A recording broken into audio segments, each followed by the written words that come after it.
of him. Thank you so much. Now Golden State's starting five.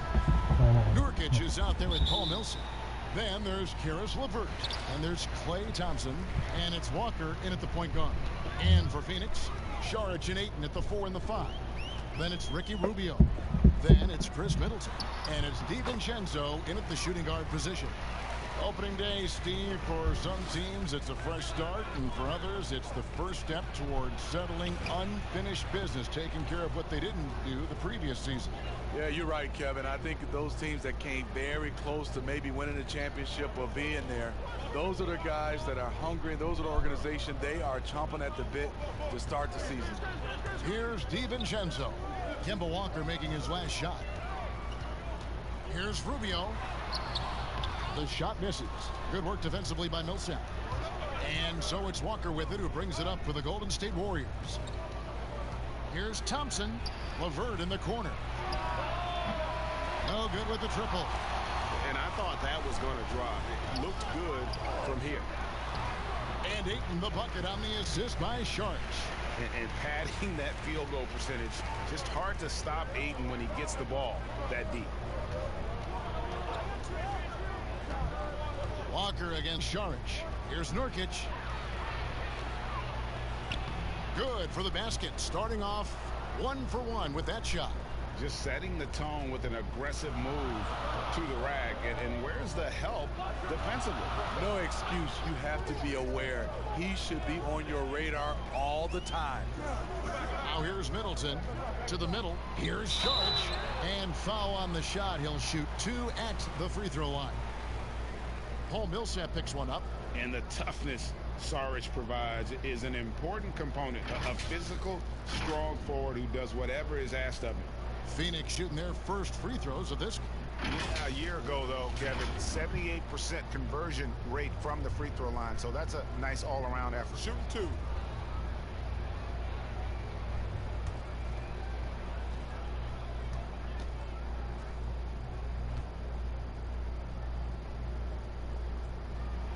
First free throw is good.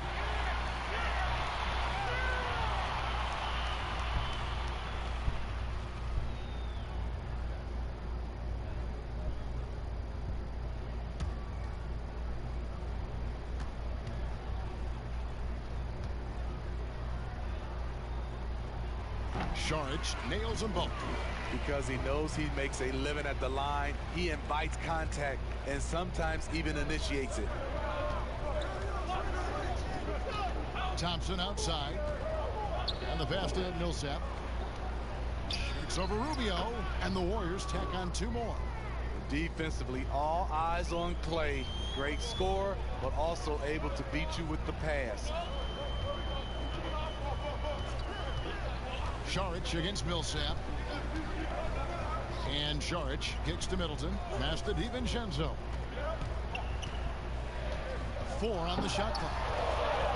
The Suns need to get a shot off. Rubio. And again, it's the Suns missing. He looked just a little out of rhythm. He's still trying to establish consistency from there. Thompson misses. And he's frustrated. That's a shot he can make in his sleep. DiVincenzo hits the bucket. And he's not going to miss that sort of an opportunity from deep. And Walker's got the ball here for Golden State. It's a 3-point game. Some solid defense from Ayton. I mean, you won't see this too often. Getting denied at the rim. He's likely to remember that one. Saric passes to Middleton. Back to Saric. Over Walker. Saric, that's good. And how about capitalizing there in close? Saric has the touch to take advantage from just about anywhere. Last season, the Suns made DeAndre Ayton the #1 overall pick in the draft. They had no hesitation, Greg, in making that call. And when a player like Ayton, who was in the Rookie of the Year combo from the get-go, is available, you have to take him. Not only is the upside sky high for Ayton, but he was an impact player from day one for the Suns. Now here's Saric after the miss from Klay Thompson. DiVincenzo passes to Saric. pass to Rubio. And the Suns tack on 2 more. And the story here, Kevin, early on is how well they've shot the basketball. They've been struggling here on offense. Yeah, a bit of a dry spell for sure. Shot's good by Walker. And that pick takes the D totally out of the equation. Hey, if you're not going to fight over, you're essentially giving the shooter the look he wants. Now, here's Rubio. Shoots over Walker. Rubio misses. It's a shot you would think he would make, but he just doesn't make it all the time. Thompson surveying the floor.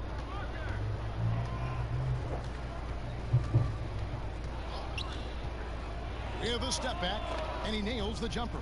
Solid use of the screen and roll from Thompson. A dangerous player who destroys opposing defenses off these sets. Rubio the pass to Saric. Middleton with it. But 3. Paul Millsap with the rebound. Thompson against Middleton. Thompson left side. Pass to LeVert. Now here's Nurkic. Walker goes in over Rubio, and it's Golden State with another. And you can tell the defender not anticipating the step back. He was headed in the opposite direction. Saric outside. The pass to Rubio. Good ball movement here by the Suns. Ayton dishes to Rubio. Shoots over Walker. And again, it's the Suns missing. You know what, though? They keep calling his number despite the difficult quarter he's had. This is it to LeVert.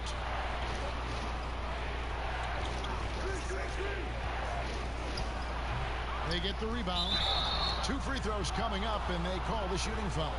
And really the defense fouling there to prevent the layup, but that's exactly what you need to do. The Warriors shooting their first shots of the night from the charity stripe.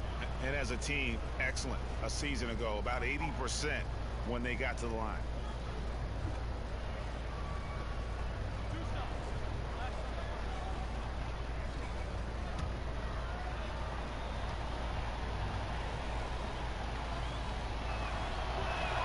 Ties it up, and this next one could give them the lead. Coaches talk about young players needing to experience the playoffs to understand that level. Smitty, why is that so hard to simulate without going through it? Kevin, reasons why is in the playoffs, everything is taken to another level. Also, you seeing this team night in and night out. They know your plays. You know their plays. It comes down to just execution, and you can't have careless turnovers or those brain freezes you have in the regular season. And they've had assists now on their last 3 baskets. Now Walker, 11-point game his last outing. And it's Ayton with the rebound. And the pressure he put on that shot forced the miscue. The rim protection at its finest. The result is the same whether you block the shot or simply change it. And here are the Warriors now after the Suns pick up 2. Here's Walker. 6 points for him. Thompson outside. Lets the 3 fly. The shot's good on the assist by Walker.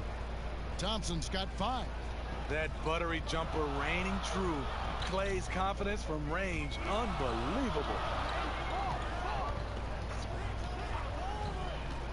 There's 1:38 left in the first. For 3, Middleton. Rebound by Nurkic. Nurkic has got his 5th rebound in this one. And Thompson kicks to Walker.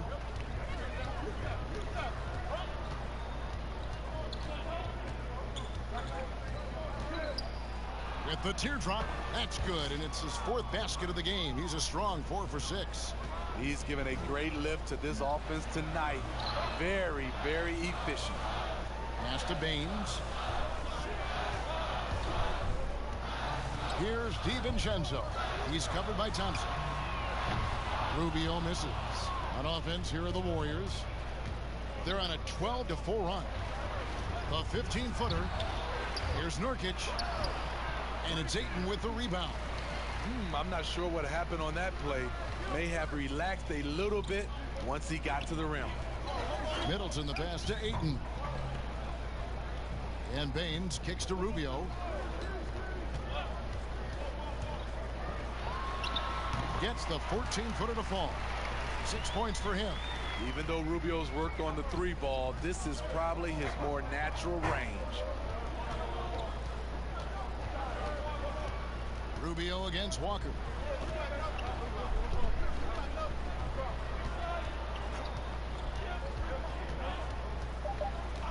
Shot from the top of the key.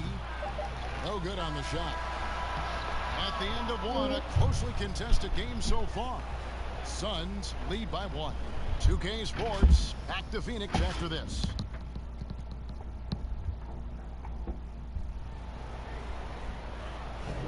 And as we return, it's Noche Latina, celebrating the NBA's connection to the Latin American community. And taking a look at the Suns' performance here, guys, what have they been doing or not doing? Yeah, in that first period, they looked to push in transition at every opportunity. That's their mindset. Attack, attack, and attack some more. You're not going to beat them playing soft. The Warriors trailing. Frank Kaminsky is out there with Bridges. Then it's Chris Middleton. Then it's Aaron Baines. And it's Rubio in at the point. That's who's out there for Phoenix. Now, here's Nurkic. Thompson passes to Walker. Here's Hachimura. Covered by Rubio. From 17 feet out. Here's Nurkic. And finished off by Nurkic. That's why you never quit battling on the offensive glass. And that's a nice reward for his effort. The flush. Perfect. Working hard, beating everyone to the ball. He does this night in and night out. Here's Kaminsky. The Warriors making the shot. Middleton for 3. Warriors with the rebound. Nurkic has got 10 rebounds here tonight. So active. And Chris throws it down. And the instincts there from Hachimura. Notice the overcommitment by the defense and then makes the right pass. Rubio the pass to Kaminsky. He kicks it to Bridges. Pass to Rubio. Back to Bridges. Middleton outside. Here's Rubio. And the shot falls short this time. More good work on the glass there. When it's all said and done, I think rebounding might tell the story in this game. Now, here's Rubio. He had a 21-point outing in their last game against the Trailblazers in Portland. And it wasn't just the points. He brought hustle. He brought energy. And he brought it on the glass. The Warriors making a switch here. Washington's checked in. And now approaching 2 minutes of action here in the second quarter. Rubio with it. He's got 6. Bucket is good. Rubio's got 8 points. You see the defender right there playing physical, trying to impose his will, but Rubio's tough. Walker against Rubio. Walker's shot is off. And it's Rubio with the ball for the Suns. They can look forward to the American Airlines Center after this game. They'll match up against Dallas. That'll be just 1 game played away from home for them. The Warriors leading. And out of Japan, a real interesting prospect. Hachimura, especially now that he can stretch the floor. Yeah, he found the 3-ball in his last year of college. Hit over 40%. You combine that with the size, the motor. He is really versatile, and I feel like he's putting it all together. Here's Baines. Still getting warmed up offensively. No scoring hit from him. Count the basket. And, guys, they continue to put a lot of pressure on the interior defenders with their work down low. Now, here's Walker. Rebounded by Kaminsky. Doesn't register as a block, but he did everything you want defending that shot. You know what he did? He timed it well and did a good job of contesting without committing the foul. The shot's good. The defense was clearly not on the same page. No one picked up the open man. They've been looking out of sync offensively. Yeah, their offense has ground to a standstill. Thompson against Rubio. Nice shot by Thompson. Thompson's got his 3rd bucket of the night. It gives your offense yet another option when your 2-guard Klay Thompson can play inside and be physical. Baines inside, covered by Chris. Here's Kaminsky, and it's wide right. Hits off the rim. For the Phoenix Suns, they come into this one following a loss to the Trailblazers in Portland. It's deflected. Here's the pass to Middleton. And here's Rubio. Passes it to Bridges. Some nice ball movement here by the Suns. Clock at 6. Here's Rubio. Goes up again, and he'll shoot free throws here. Clearly fouled on that shot that time. The whistle blowing. And the foul called on the Golden State Warriors. The Suns have gone 2 for 2 in the game at the line.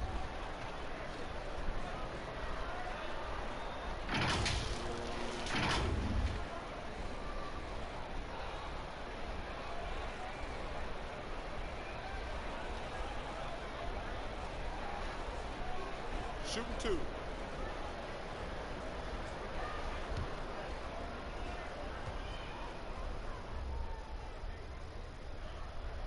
First one falls for him. Steve, the number of timeouts and even fouls have dropped in recent years. Do you think that's brought a better flow to the game? Yeah, I think so. I know we have so much stoppage in our game, especially when they go to the referee's review. If we could do something about that, but I love that they've dropped the number of timeouts to keep the flow of the game. That's what most fans want to see, just the flow of the game continue. The Golden State Warriors, so great offensively. People forget about their defense. Their length and IQ make them tough to deal with, especially in the playoffs. Now, here's Walker. He's got 8. Pass to Hachimura. Shoots over Bridges. Hachimura, no good. Oh, just incredible, that spin. Shook him loose from the defender, but he just couldn't gather his balance there to follow through with the shot. Rubio against Walker. And it's Baines missing. In the last couple seasons, Golden State's defense in the regular season slipping off just a bit. You know what I think what happens is with their elite offense, I think they started to rest a bit more on defense. Also, when you've been to the finals 5 straight years, some coasting can occur. With floor spacing at a premium, they need him to hit these shots. Made just that one in the first. And he shows us all what the breakaway rim was invented for. Can you believe he almost brought the whole thing down by hanging on that long? Now here's Walker. Thompson outside. And a miss there on the triple. And close to making the defense pay for the lax coverage that time. Middleton can't get it to go. Warriors trail by 4. Pass to Hachimura. Here's Washington, and he uses the glass on the layup. Wow, what a pass there. He made that a very easy basket with that setup. Now, here's Bridges. His last outing, he had 8 points. And that'll be 2 free throws coming up. Officials on the call with the foul.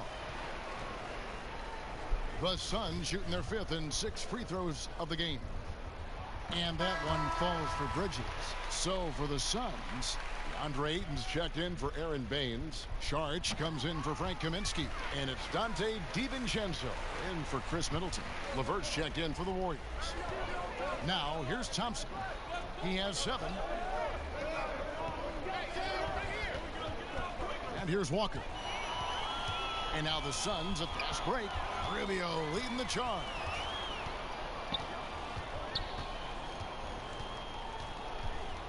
Sharge outside. Now Bridges. There's the triple. And the rebound goes to the Warriors. Something that's kept this game close is the fact that the rebound stats for both teams are almost identical. Here's Hachimura. That misses, and he's 0 for 4. And at a certain point, you just have to look to someone else to score for you. Here's Rubio, and he could not get that one to go. A lot of contact, and he'll go to the line for two. As we've gotten closer to halftime, their style has become more and more physical. It's his first trip to the line. And, you know, guys, he had a big game at the free throw line in their last outing. Though he's not known to be a great shooter, Rubio gives you a lot of things. Versatility, size out of the backcourt, and he's a coach out there on the floor. Yusuf Nurkic, he's checked in for Chris. And so Ricky Rubio nails both of them. 1:39 left in the first half of the game. Thompson outside. Ayton against Nurkic. Walker in the post. Can't hit from in close. Here's the Suns with the ball. They're on a 13-4 run right now. DiVincenzo passes to Rubio. 1:04 left in the second quarter. 5 to shoot from past the arc. Walker with the rebound. Having a shaky time from the floor, but his teammates have been picking up the slack. Well, I'll tell you what, he's going to buy himself a ticket to the bench if he keeps shooting it like that. He has been putrid here this quarter. Rubio with a wide open look. Nailed from three-point land. Usually on the front end of the catch and fire. Rubio on the finishing end right there. Walker against Rubio. And with that shot, the Suns' lead is cut down to 7 on the bucket from Walker. And defensively, they are on their heels every time the ball comes inside. Sharch dishes to Bridges. The pass to DiVincenzo. Takes the 13-footer, and the rebound goes to the Warriors. Nurkic has got 11 rebounds in the game. From deep, and the last shot before the buzzer is off. And we've reached halftime in this one. The Suns on top. They finish off the second quarter with a massive 16-6 run. And a chance now to send it over to David Aldridge, standing by courtside. David. Thank you, Kevin. Here with Chris Middleton. Chris, a big effort from you guys in the front. All right, David, thank you. And stay with us, folks. We'll be back just after halftime. It's the 2K Sports Halftime Show. Ernie Johnson here with Shaq and Kenny, and a favorite time of the year as we're halfway through one of the first games of this fresh NBA season. For the Suns, the first quarter was pretty even. They were able to squeeze ahead by the end of the period with just a 1-point lead. They gathered some serious momentum in the second quarter, and as well as they played, it's a little bit of a surprise that their lead isn't more than 7 points here at the half. Let's hear from you, Shaq, on the Suns. We've seen them play better, but they're still in control. Their talent level is much higher. They were able to kind of coast through the first half. But if these guys crank up the intensity, this league could double, triple, quadruple. I don't know what comes out to quadruple, but still 2 quarters to play, though. And over to Kenny. What did you think about Golden State? I look at the... And that'll do it for our halftime report. Stay tuned for the second half. About to get underway.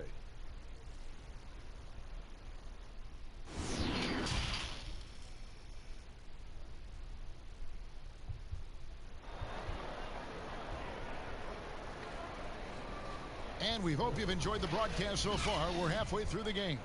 Ricky Rubio with a strong contribution so far in this one. Something has kicked him into gear tonight as he has done work on the offensive end. Not someone they usually rely on to do this, but you need role guys to step up once in a while and help you out. Setting the floor for the Warriors. They've got Caris LeVert, Paul Millsap out there with Nurkic, and there's Kemba Walker, and it's Thompson in at the 2. Sharge outside.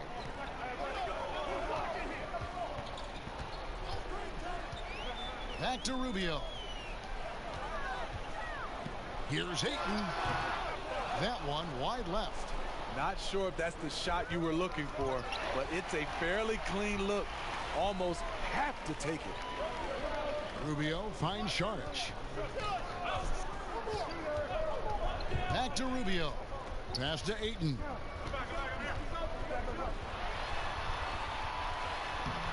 Rebound by Nurkic.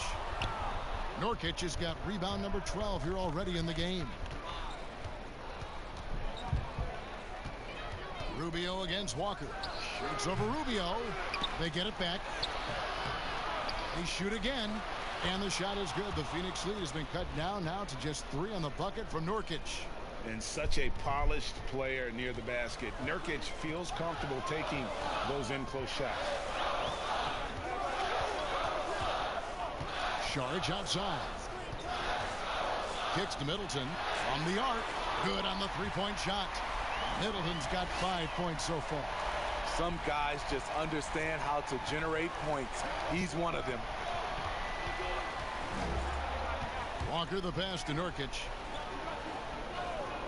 Thompson outside. Fires the three. And the call will be against Yusuf Nurkic. That is his first foul of the game.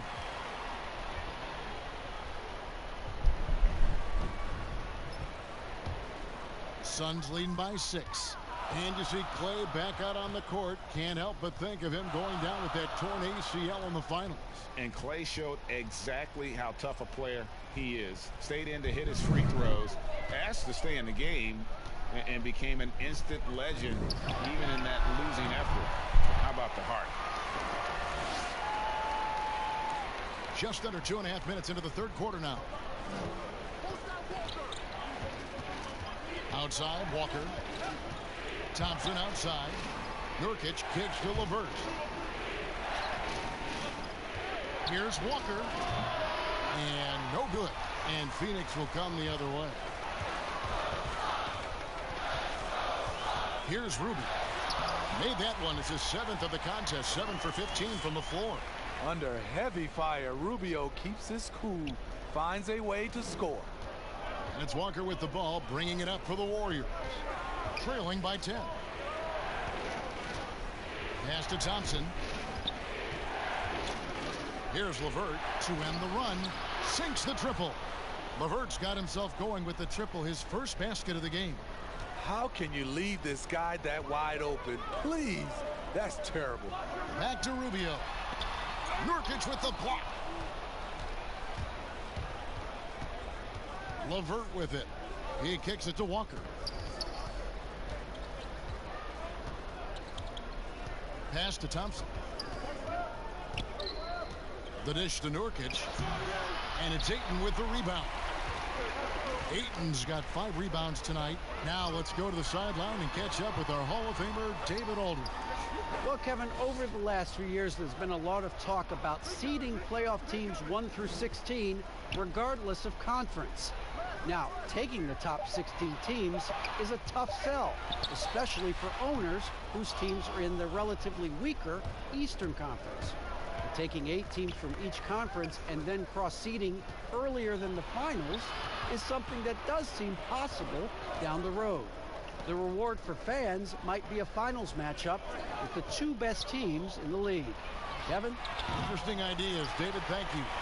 You like that he's still attacking, but the results tonight just haven't been there.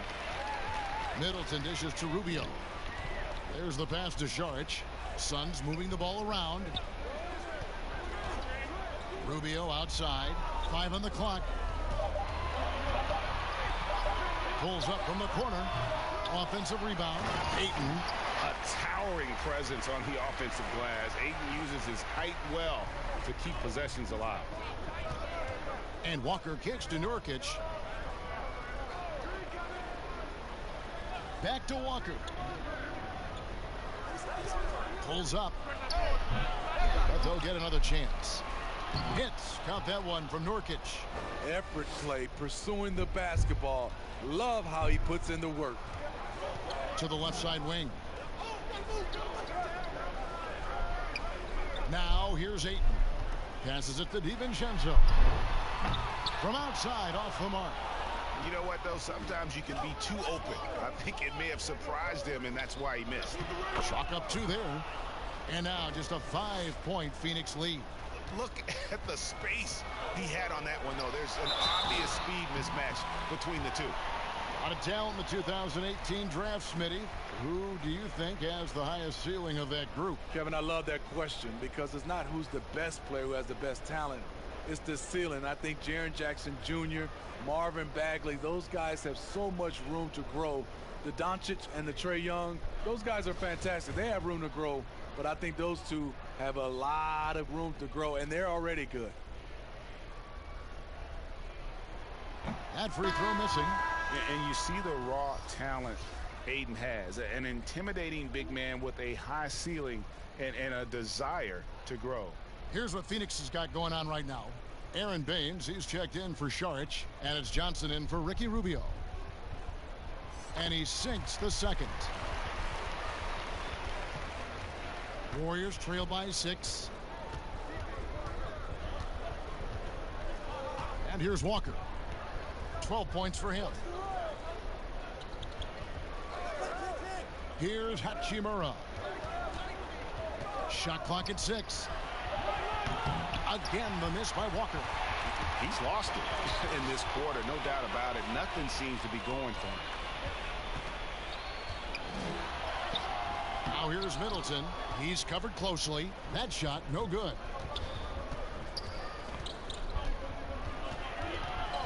The kick out to Walker. Pass to Nurkic. He can't get it to go. Some solid defense from Ayton.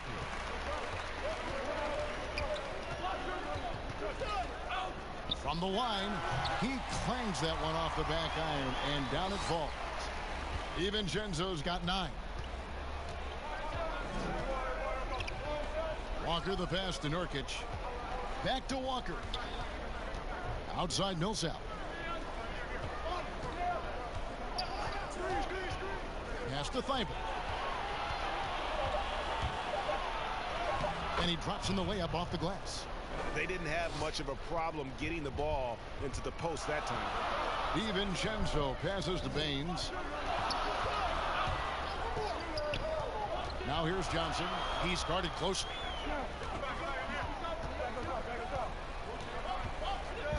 Here's DiVincenzo. Yes, that goes in. DiVincenzo's got 4 points now in the quarter. And after really leaning on that three-point shot in the first half, seeming like they're just getting away from it here in the second. More of the shots coming from the interior. The feed to Millsap. And the shot goes in. Very quietly, Paul Millsap just goes about his business. He's a tough competitor. Here's DiVincenzo. Guarded by Walker from 13. Another shot. A shot by Johnson, no good. There is the value of great rim protection without fouling, forcing the miss. The tray, and it's Kemba Walker with the 3. Now it's just a 3-point Phoenix lead. Boy, they have been terrific from beyond here in the second. He lobs it up. Oh, and the lead gets bigger on a ridiculous offensive sequence. That dunk alone would have been spectacular. Never mind it coming at the end of an alley-oop.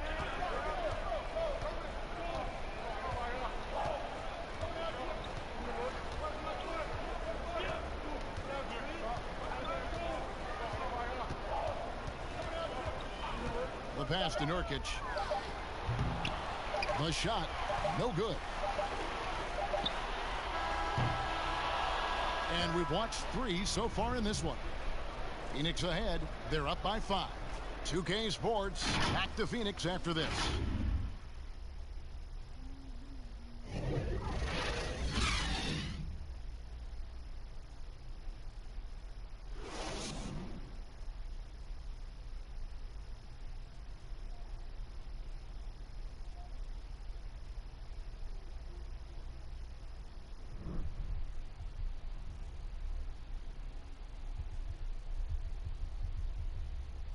And a moment now as we take a look at our State Farm assists of the game. And the winner today, the big fella here with the sweetest of dimes. What a plus it is to have a post player who's got this ability to find. You know, it takes good vision and it takes good decision making right there. He showed both, and he did so at a very high level. 3/10 quarters behind us. One more to go. Thanks for being with us as we begin the fourth. All right, now a chance to set the floor courtesy of Gatorade. Fourth quarter action, all fueled up and ready to go.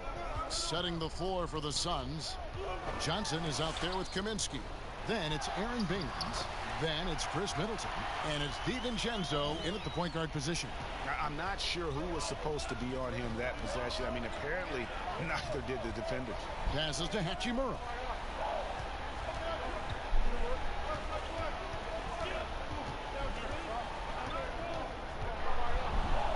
Outside, Walker takes the three.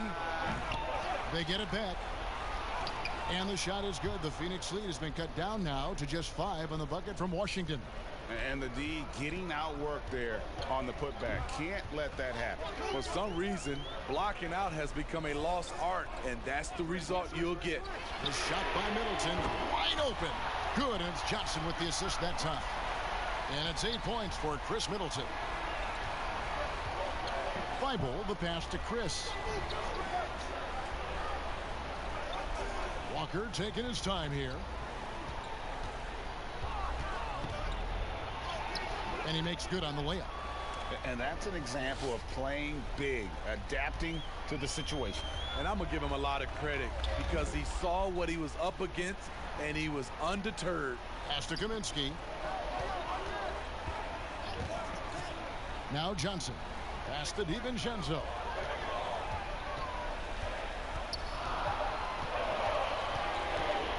Over Chris. And misses it off the right side of the rim. Empty possession, and you don't want to miss these easy looks. Hachimura, the pass to Chris. And the pass to Thibault. Outside, Walker, and the whistle blows. It's going to be on Aaron Baines. That's his first foul. And the Suns making a change here. Rubio's checked in.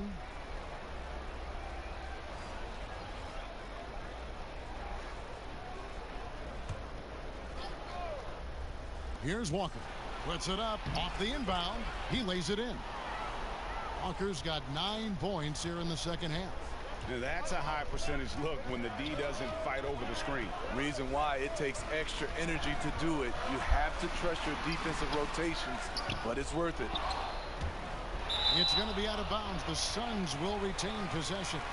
Saric is checked in for Frank Kaminsky.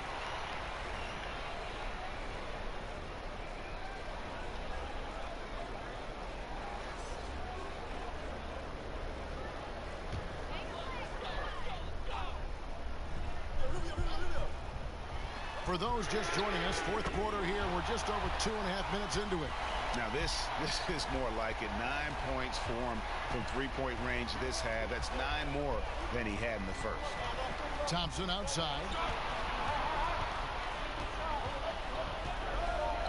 Passes it to Chris. 6 on the shot clock. And Walker kicks to Thompson. Tried to come right back with the 3 of his own. But it's no good. Saric outside. LeVert grabs the miss. Warriors trail by 7. Outside, Walker. Pass to Chris. Thompson outside. Golden State moving the ball around. Pass to LeVert. Shoots. And there are the Warriors now with another bucket. And that was the right call. When you need a basket, go to the guys you trust the most. And it was great execution. Clutch effort all the way around. DiVincenzo passes to Saric. He's off on that one. The Warriors go the other way with it. Trying to finish out the game strong. You have to recognize who has the hot hand and get him the ball. Suns leading by 5. He dishes it to Middleton. And it's Rubio penetrating. Good, and the assist goes to Middleton. Middleton's got his 5th assist in this one. They need a good offensive possession. Yeah, they've gone a long time without a bucket. Shot's good by Walker. And that is how he rolls. A prolific scorer. Walker's been calling his own number tonight. The pass to Middleton. to the wing on the left. Launches a three. Another three for Phoenix. Yeah, they're relying on their three-point shooting and getting pretty good results. Walker, bounce pass. The shot by Thompson, no good. And here's Saric. He'll bring it up for the Phoenix Suns. Rubio outside. Kicks it to Baines. Yep, that one goes. And it's a 10-point Phoenix lead. How many times have we seen a possession like that from them today? Ending with a basket, coming off a pretty pass. Passes it to LeVert.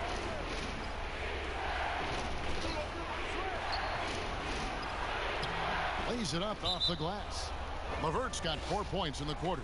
That's a well-timed, well-coordinated play. Comes right off the pick or the lay-in. And the Suns call time here. And now we've got a moment for our Jordan player of the game, Ricky Rubio. And the way he's made his mark with his work inside, he's just been a slasher tonight. Always moving, getting to the basket at will, and just seemingly taking advantage of a D that was reluctant to get in his way. He's had the fans behind him tonight, and that's really been a key for him. Once he got going, they sensed it could be a special night every time he touched the ball. Okay, well, let's check in with David Aldridge, who's reporting from the sidelines. Hey guys, I had a chance to listen to what Monty Williams discussed with his players. He wants them to maintain their balanced attack, but he told them they're doing a great job of finding space out on the perimeter, which has led to all those good shots. He likes the rhythm and the flow of this offense and just told them, keep shooting it with confidence. Kevin? Phoenix leading by 10.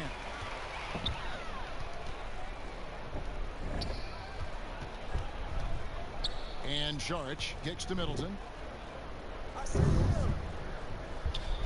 Rubio against Walker. And the basket by Rubio. Rubio's got 21. And you can see the game plan tonight. They keep calling Rubio's number, and he keeps answering. Rubio against Walker.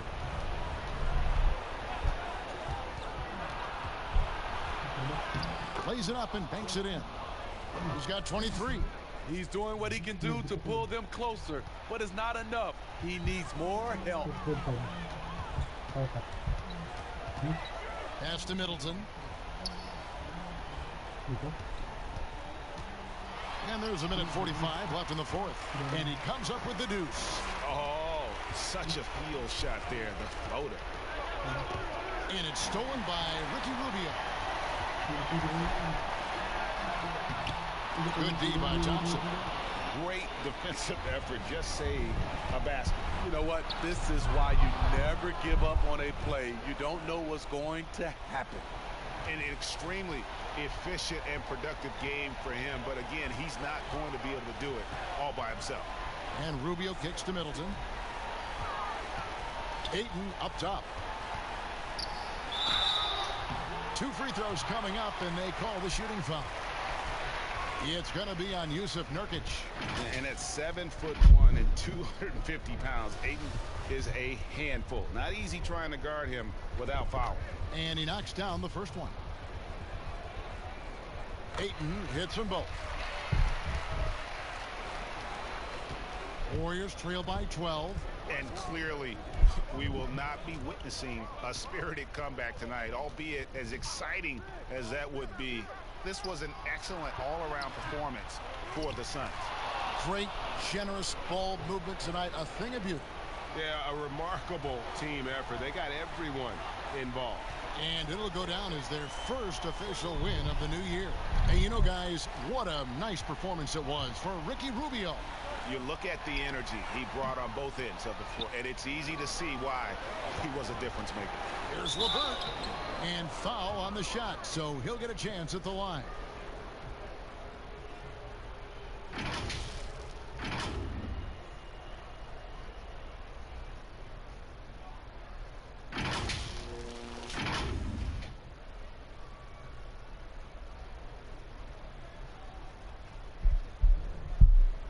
Take a break. Take a break. 2 shots.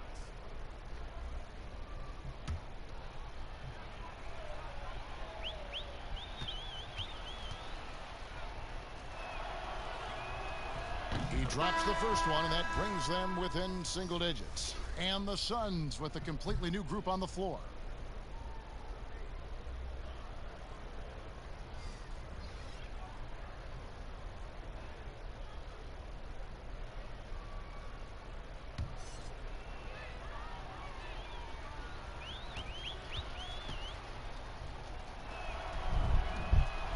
And so he makes both from the line. 35 seconds left in the fourth quarter. Okobo, the pass to Bridges. And here is Johnson. LeVert defending. Pass to Okobo. Here's the three. Gets the three-pointer to fall. And the Suns lead by 11. Impressive job by the players, coaches, and don't discount the impact of these fans. They gave the team tremendous energy tonight. The fans were fantastic. It was a true home court advantage.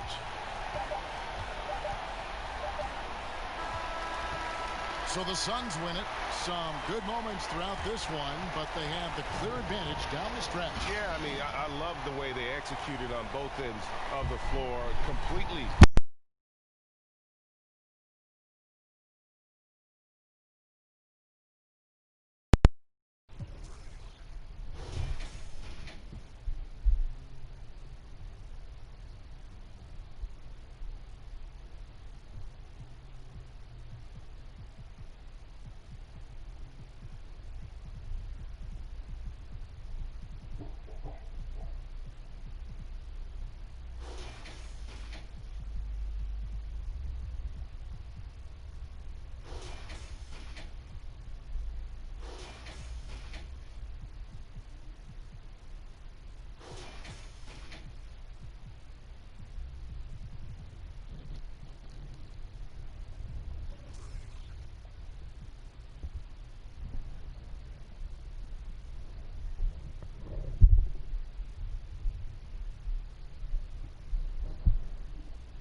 The 2 and the 3.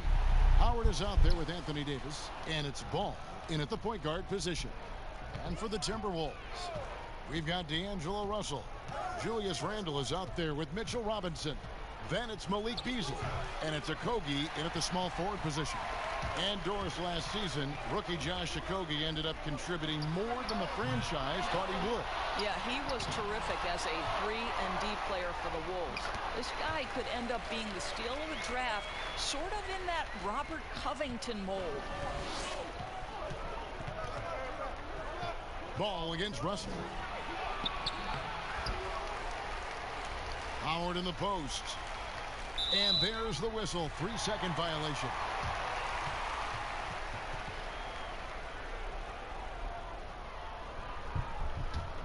The Timberwolves have gone 1 of 3 from the field to start this one so far. Okogie, the pass to Beasley. Randle outside. Here's Okogie, covered by LeBron.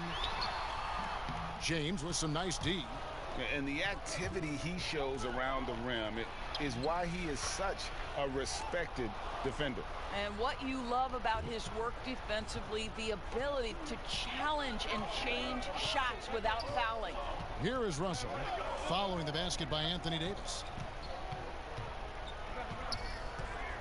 And here's Russell. He's coming off a 28-point game against Houston. And what a wrecking ball defensively, seen by the 4 steals he had in that game. Now here's James after D'Angelo Russell's miss. And he's fouled pretty hard on that shot, but he's got the chance to pick up the points at the line. Still playing at an MVP level. LeBron James, the greatest player of his generation, and some would argue of all time. We can't take for granted what we've been able to witness. Shooting 2.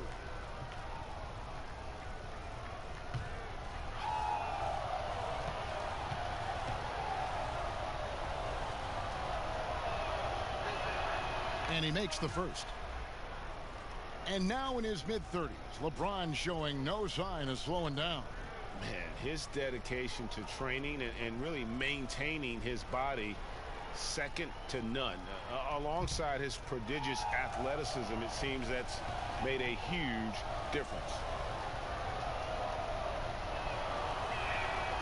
And both free throws good for LeBron.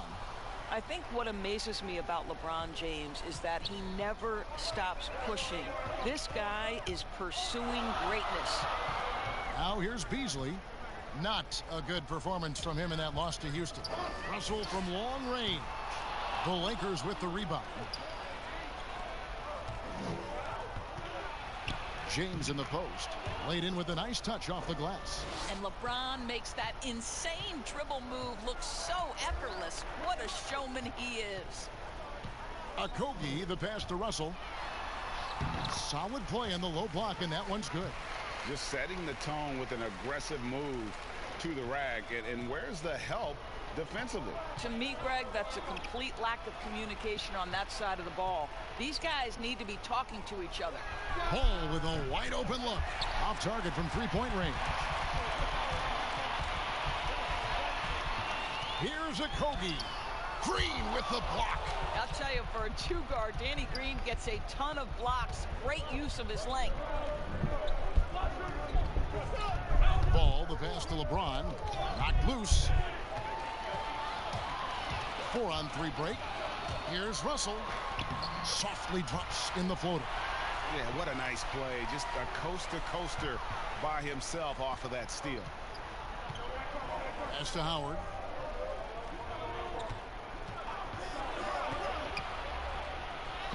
One up, one down. 2 points with his first shot this game. That is a grown man move from Dwight Howard. Here's Russell. The teardrop falls in. Russell's got 6. And I like to see this. They're calling his number early, and he's delivering. They know that if this guy goes off, their chances of winning rise exponentially. Yeah, and Ball, a transcendent talent, I think, has a real skill for finding his teammates when they have those good looks at the rim. Now here's Beasley. He's gotten some minutes, but nothing on the board yet. Robinson dishes to Russell. Releases. Again, Russell missing. Boy, he was wide open. You wonder, did he overthink it? That's a missed opportunity. Green kicks to James.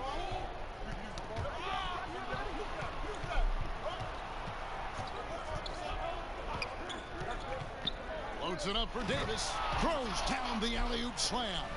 So why does LeBron James have the ball in his hands? Because look at that sixth sense. Wow, what a pass. You think about the Timberwolves, the one thing that seems elusive for this organization has been consistency. They have had the talent. They've had good coaching. The problem is they haven't yet put those two areas together.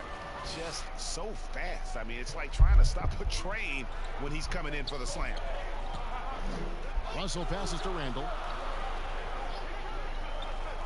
Beasley outside. Russell with it. Now guarded by Ball. Shot from 16. No good there. And the Lakers take it the other way. And the Wolves, Doris, one of only 11 franchises to have never won a championship. In fact, they've made the Western Conference Finals only once. I think one of their challenges, at least in this latest run, has been they're competing with a very young core. And certainly you have added veterans to the group. The problem is the core guys have to understand how to step up when it's winning time. What we understand is playoff performance is most important. Now here's Randall following the miss by Lonzo Ball. Now the pass to Okogie.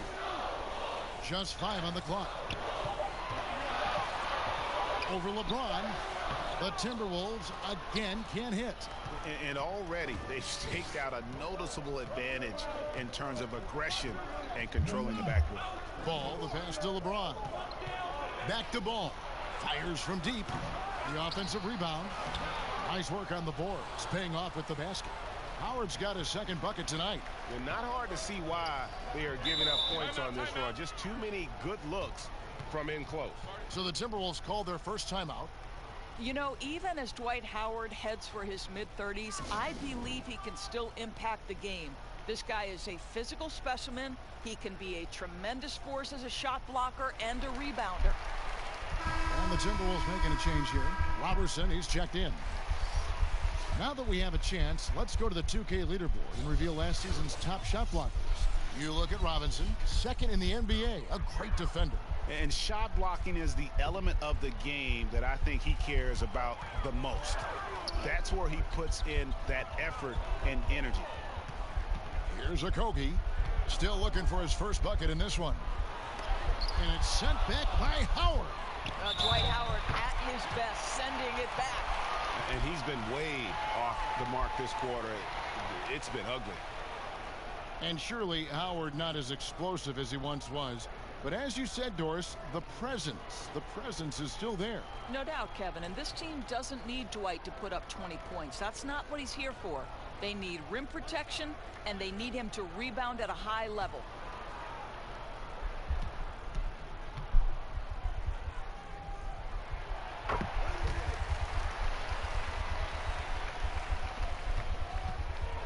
And here's Ball. He'll bring it up for Los Angeles. Leading by 5.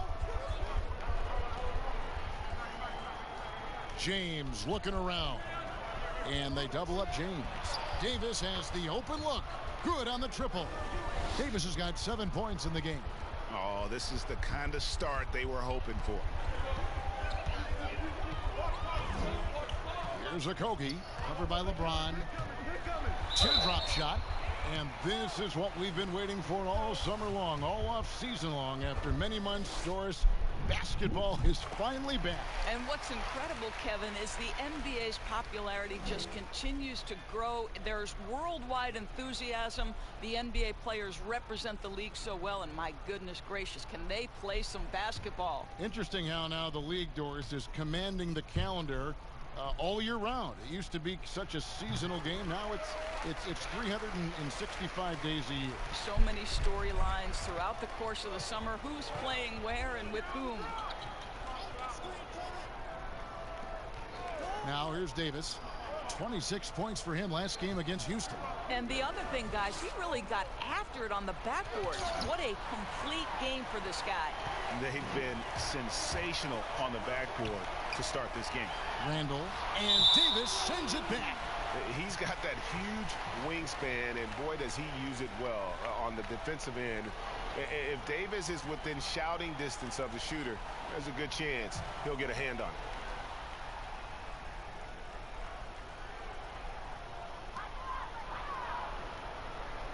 Bounce pass from Randall. Howard against Robinson. Shot clock at 5. Pass to Robertson. Three-pointer. And they force the shot clock violation. Great D. And let's quickly take a look at some stats for Julius Randle. Last season, he played outstanding. Last year averaged 21 points per, 8 rebounds, and 3 assists. All around brilliance for him lately. And guys, he's really taken his play to another level. Don't you get the sense, Greg, that the confidence is building game by game, and he's starting to put up the numbers that back it up? Here's Russell following the basket by Lonzo Ball. Right now trying to get into a rhythm, but so far this quarter, boy, he is struggling to make anything go down. Offensive rebound. Here's Davis. Here's Howard. And finally they hit one. Howard's got 6 points. If you had a question as to how Dwight Howard is up there amongst the all-time leaders in offensive rebounds, that's an example why. Now here is Robinson. This game he had 10 points. Now here's Robertson. He's guarded by Davis. Russell from long range. Yes, it's good. Good for basket number 4. He's now 4 for 10. Well, it's important that D'Angelo Russell keep making shots from deep. This is an aspect of his game he's starting to sharpen. And you know what? You allow a guy to get right to the rim like that. That's your only option. Lakers shooting their 3rd and 4th free throw shots of the night.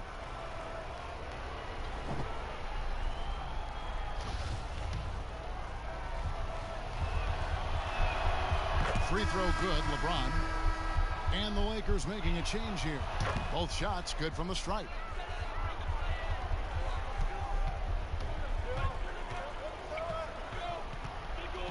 Here is Russell.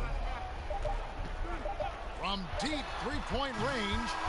And so it's the Los Angeles Lakers ahead by 9 as the quarter comes to a close. They have made it very tough to get it.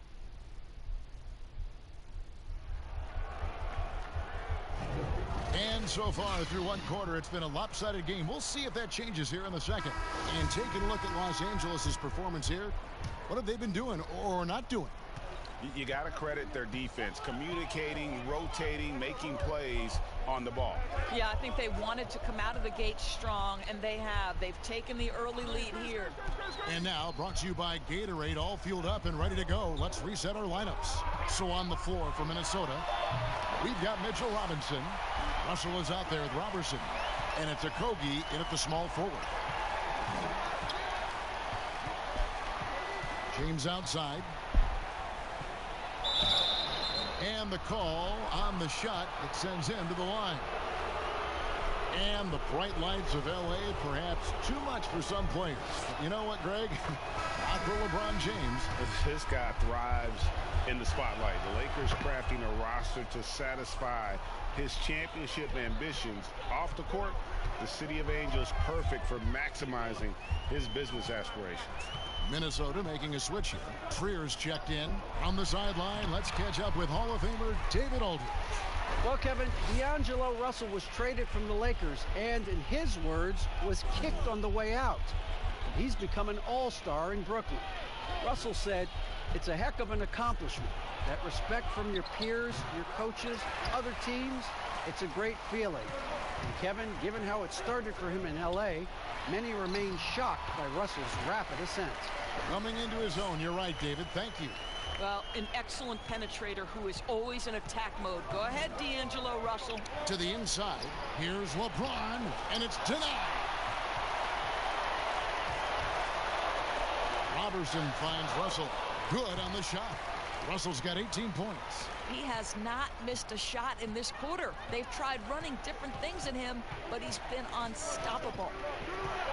And it's Davis at the elbow. Misses the layup. That's a surprise. I mean, really out of character for him to miss when the defense is not right up on him. Russell against Rondo. Russell looking it over. 6 to shoot. Minnesota needs to get off a shot here. Here's Spellman. No good. That would have tied it. And this is a shot he can definitely make, and the defense not a factor at all. Rondo gets the bucket. And every now and then, Rondo will surprise you with the occasional triple, showing it off there with range. Outside, Russell floats one up, and that's 2 points on the layup. Russell's got 20. Boy, that's beautiful touch on the floater. And let's remember, not everyone has that shot in their arsenal. Here's Looney. He's been patient so far. Nothing on the scoreboard yet. Here's Trier. And the dunk to finish it off. A beauty. Those plays can make a difference in a game like this. Well, you know it's going to fire up, Greg, everybody on that bench. Well, credit him for going for it, not settling, saying, I'm going to attack. Here's Robertson. A miss that time. Would have put him up. Great rim protection to prevent him from converting. Beautiful. And Rondo with the basket on the assist by James. LeBron's got 4 assists now tonight. Timberwolves trail by 4. Russell high post. He's got 20, and he makes that one. And they are attacking the rim and getting great results. Now Rondo.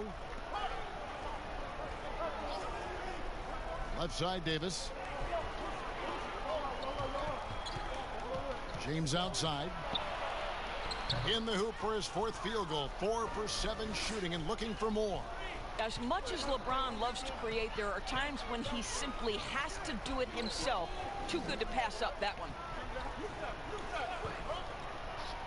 Spellman the pass to Russell.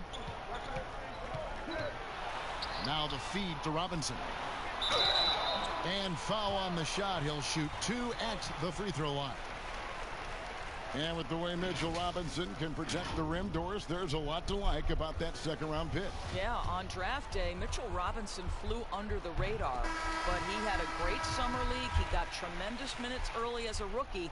This is a great leaper, a great shot blocker, always something teams can use, both of those attributes. Morris is checked in for the Lakers. Right side, Rondo. And the foul called on Markieff Morris. That's his first foul.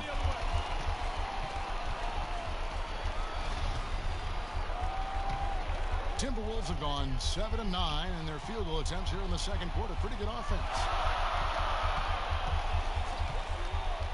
Here's Trier. Outside Robinson. Here's Russell. Second chance shot, and Robinson with the layup. Robinson's got the game tied up here for the Timberwolves. And it's coming easy for them right now. 5 baskets in a row in the paint. Here's LeBron, and James throws it down. The elevation and athleticism of LeBron at his size, just incredible. And the Timberwolves call time here. The Lakers beat them last time when these two teams met in Los Angeles. Well, when you're facing a team that's feeding off the crowd's energy, you have to bring your A game, and they didn't do that defensively. One thing you know, Greg, is you've got to pack your defense in the suitcase if you're going to win on the road, and they simply did not bring it.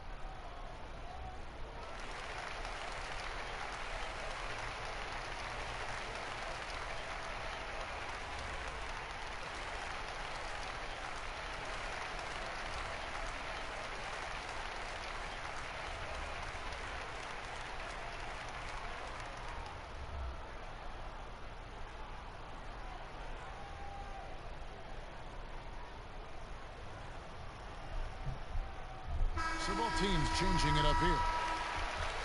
Let's take a look at the 2K leaderboard to find out who are the best shooters from behind the arc last season. You take a look at Green, second in the league, extremely accurate from beyond the arc. The bucket must have looked 3 feet wide to him last year. I mean, very deserving in terms of that spot among the league leaders from 3. Passes it to Randall.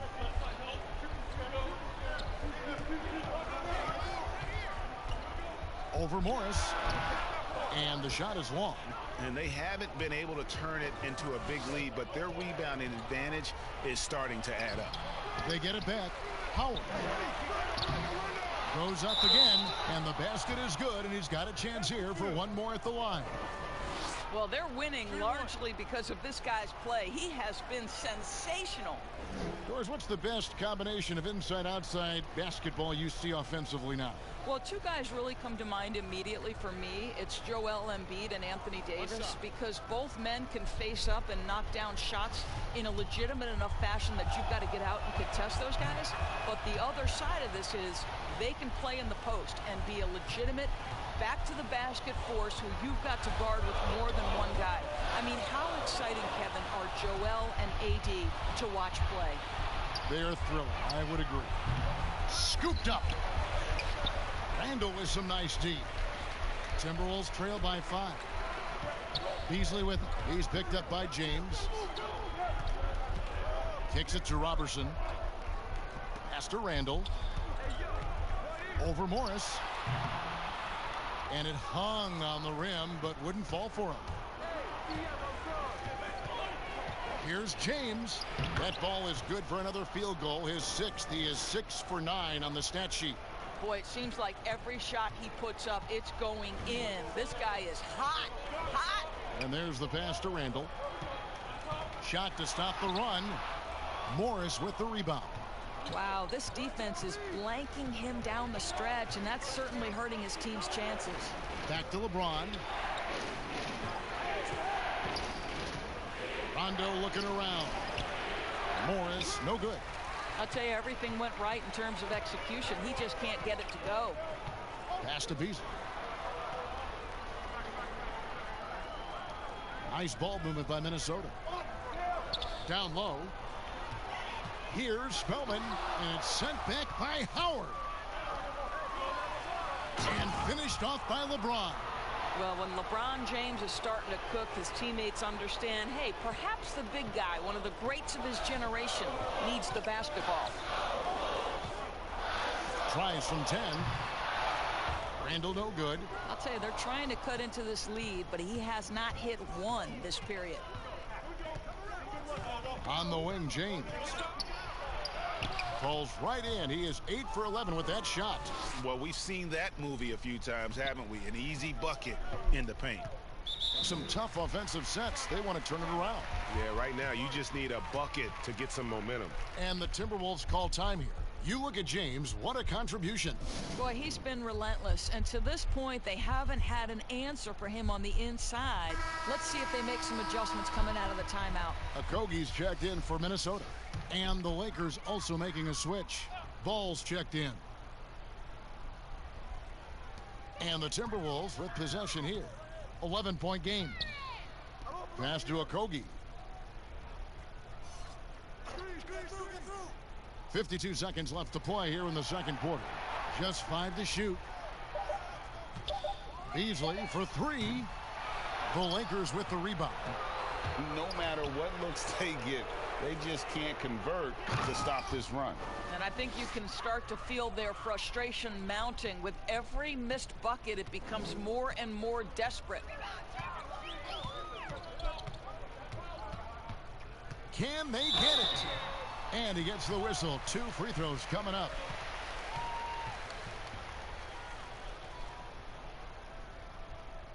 First trip to the free throw line for him in this one.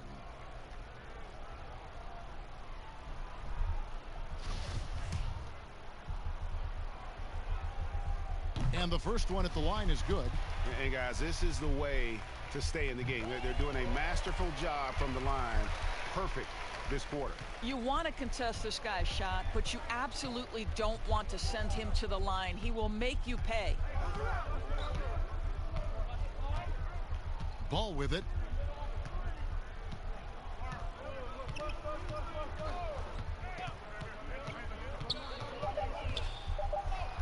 Takes it off the glass.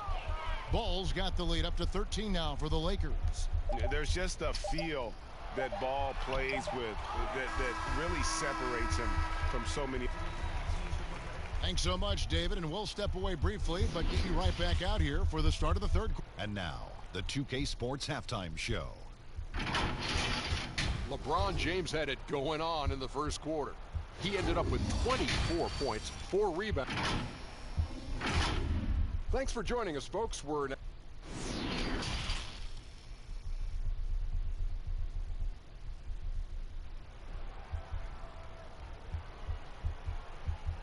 Well, we've got a second half of basketball for you. We think it's going to be pretty good. A big comeback, though, is needed for this game to be competitive, and it probably has to happen quickly. What can you say? LeBron James, what an impressive effort today. Man, how about the amount he's contributing in the scoring column? Through 2 quarters, he has been terrific. And one would expect that the defense made some adjustments at halftime, but he has the ability to answer right back. Checking out the group for Frank Vogel to start the second half. LeBron and Davis, the incredible forward pair. Green is out there with Lonzo Ball. And it's Howard in at the 5 down low. And the ball goes out of bounds. Last touch by James. All right, a chance to check out some stats for Ball.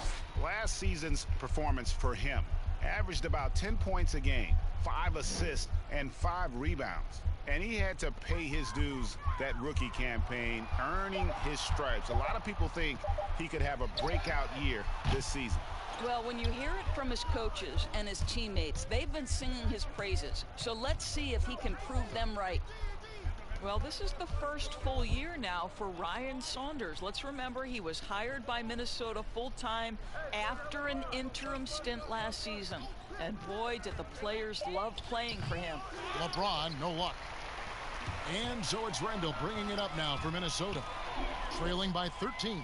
It's off to Oklahoma City for him after this game, so they have the Thunder to look forward to. They hit the road with that, the first of a 5-game run. Okay, well, let's go down to David Aldridge for a report from the sideline. Well, guys, one of the things that the NBA has been forward-thinking about is always accepting new ideas. And they've got a bunch of them on the table in recent weeks. A mid-season tournament, a postseason play-in tournament, maybe even reducing the 82-game regular season schedule. Now, all of these would be very bold moves, but Commissioner Adam Silver has always demonstrated a willingness to think outside the box. Kevin? DA, great assessment, good report. Thank you so much. And as we know, Doris, Ryan Saunders, the son of the late, great Minnesota legend, Flip Saunders. Well, certainly the family has history with the organization, but in no way did Ryan Saunders get the job due to name only. This guy proved he can get wins from this Minnesota roster last year. For Saunders, he's known as a player development guy, and the ability to handle superstars is part and parcel to the job. And the great shooters know when they've got enough opening to go for the 3. I didn't think it was a bad choice on that possession. Pass to Okogie. Beasley outside. Hands it from downtown. Beasley's got 5 now. Such a multi-talented threat on the offensive end, and you love his confidence. Now, here's Ball. Guarded closer. And that one's good by LeBron. LeBron's got 28. Nicely done. They continue to attack inside, and that's 10 points in a row in the paint. Now the pass to Robinson. Had a chance there to cut it to single digits, but it's off target. Yeah, and they've shown effort and aggression in the paint, really right from the tip. Their rebounding edge right now, massive. And they will get the basket here, folks, as they rule goaltending. That's a very close call. I'm sure he thinks it's a clean block, but looks like it was on the way down. Trier, he's checked in for Beasley. And Los Angeles making a change here as well. Looney's checked in for Dwight Howard. Pass to Okogie. Now Randall. Over Davis. And Davis sends it back. To the paint. Here's Ball. Good, and the assist goes to James. James has got 5 assists in the game. When you allow good scorers to get uncontested shots at the rim, no wonder you're losing. Greg, to me, this has simply stated been a complete lack of defensive attention and focus all night long. Los Angeles leading by 16. Plenty of space. Randall grabs the board. Randall's got 4 rebounds now tonight. Here's Russell. Rebound the Lakers. Ball's got 4 rebounds now tonight. And for all the drama surrounding Lonzo Ball's entrance into the NBA, one thing is for certain, he can play. And Lonzo will always have the media attention, but the fact is he is a very talented player. His playmaking and passing was as elite as advertised from day one. Starting to find his spots on how he can score for himself, but everything else with his game is what you'd want from an elite point guard. LeBron dishes to Davis.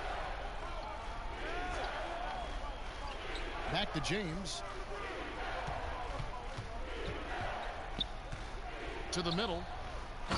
And it's slammed in by Davis. We are talking about perhaps the highest IQ player in history. LeBron knows how to get the ball to his guys in their sweet spots. Russell passes to Randall. Back to Russell. Trying to get open is Randall. And Russell with the basket on the assist from Randall. 24 points for D'Angelo Russell. Ball, the bounce pass. Davis kicks to LeBron. And he makes the bucket, gets the whistle, and now a 3-point play chance here for him. You know, LeBron James has been fouled so many times in his career, it doesn't even faze him anymore. There is no stopping this guy. This will make 4 trips to the line so far in the game. You know, this is not an area where they expect him to contribute. You know, he's a guy that shot below 70% last season. Omari Spellman has come in for the Timberwolves. Minnesota calls timeout. Doris, you've accomplished so much in your award-winning career. What was your first experience in broadcasting? Kevin, my first experience was I left coaching and they put Providence College women's basketball on radio. That was the first ever game I got to call. It was so cool. Tell me yours. What was the very first? Did you study this? How did you get into broadcasting? I did. Our high school had a radio station, and the first basketball broadcast was underneath the bleachers, looking through popcorn boxes and legs of the people that were standing in the bleachers so that I could see the court from the baseline. Amazing. Because that's where the telephone cables were to plug in our equipment. And wow. I was 16 years old. Incredible. Remember it very well. Incredible. Very well. And it's good for 2. And they're beginning to just flat out fall apart defensively right now, especially on the interior. Nice ball movement by Minnesota. And blocked the ball with his palm. What a defensive play. LeBron, that's a 2-pointer. Sure with the rebound.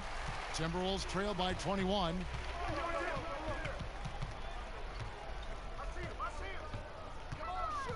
Inside, here's Randall, and Randall throws it down. I'll tell you, that vertical ability he has puts him in select company in NBA power forwards. May not have great size, but boy, he plays bigger than it. Davis dishes to James. Goes back up. In deep. Davis drops it in. Davis has got 13. And now you see them starting to really work the ball inside. Passes it to Randall. Back to Russell. Lets it go with a 3. And Davis pulls it down. Davis has got double-digit rebounds now in the game. And he floats in for the easy 2. Credit the assist on that one. Another bucket down low. They've been the aggressors, taking the ball inside and attacking at the rim. Rondo against Russell. Sweet little floater. Russell's got 4 this quarter. I'll tell you, individually, he is doing all he can. But right now, somebody's got to step in and support this guy. Here's Davis. Whistle blows. Bucket is good. And he'll have a chance at the line to make it a 3-point play.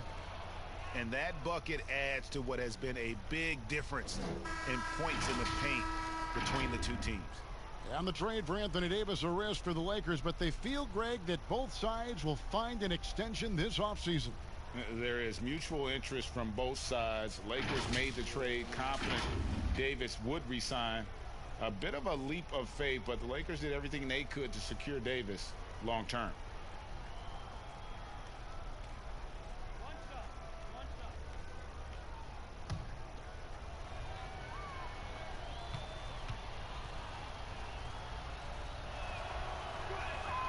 And that one falls for Anthony Davis. And guys, at this point in his career, Anthony Davis just entering his prime. It's crazy to think when you look at what he's already accomplished thus far. Here's a Kogi.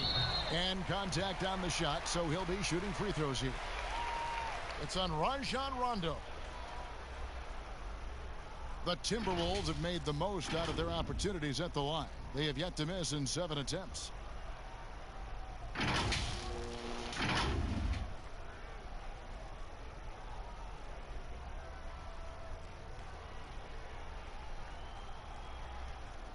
Take a break. Take a break. 2 shots.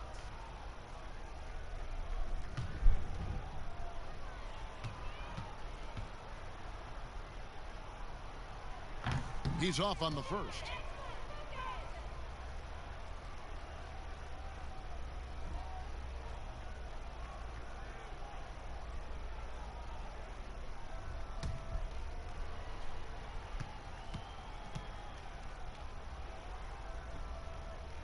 And he's good on the second.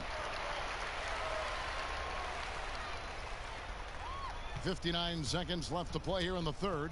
LeBron outside. Back to Rondo. Yes, it's James picking up the assist. LeBron's got his 7th assist here tonight. The assist totals, Kevin, just continue to grow. They're way ahead in that category. Ball movement has been flawless. Here's a Kogi. James covering. 5 on the clock. This one for 3. That shot off the mark. So Los Angeles will take it the other way. Just 1 second between the shot clock and game clock. And here's Rondo. He's got 8.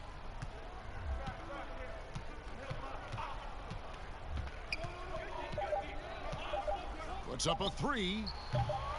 They get it back. And it is good at the buzzer. Wow. And give him credit. Good awareness of the time remaining. And to me, the way you end quarters impacts how you end the game. It can go a long way between a W or an L.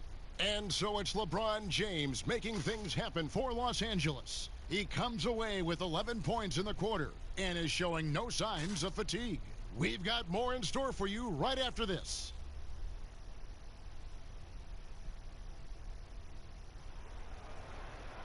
And 1 quarter to go in a game that to this point has not been an evenly fought contest. The Lakers with the ball. We've got Andre Robertson, and it's Hernan Gomez in at the 4-man position. So that's the lineup for Minnesota. Howard trying to free himself up. He can't get that one, so Minnesota will take it the other way. Doris, you and I are faced with this a lot, voting for the MVP. Great stats versus winning. Where do you stand on that when you vote for the league MVP? Well, winning could be the definitive line if I have 2 candidates who are close. For instance, for me, this last MVP came down to James Harden and Giannis Antetokounmpo, and I took it to the last possible moment. And I could have gone in either direction and been comfortable.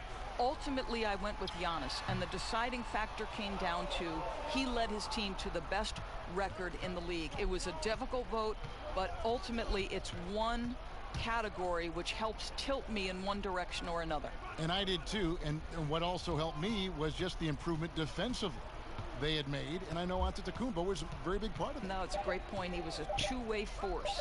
2 on the clock. Morris. And it's good with time running down on the shot clock.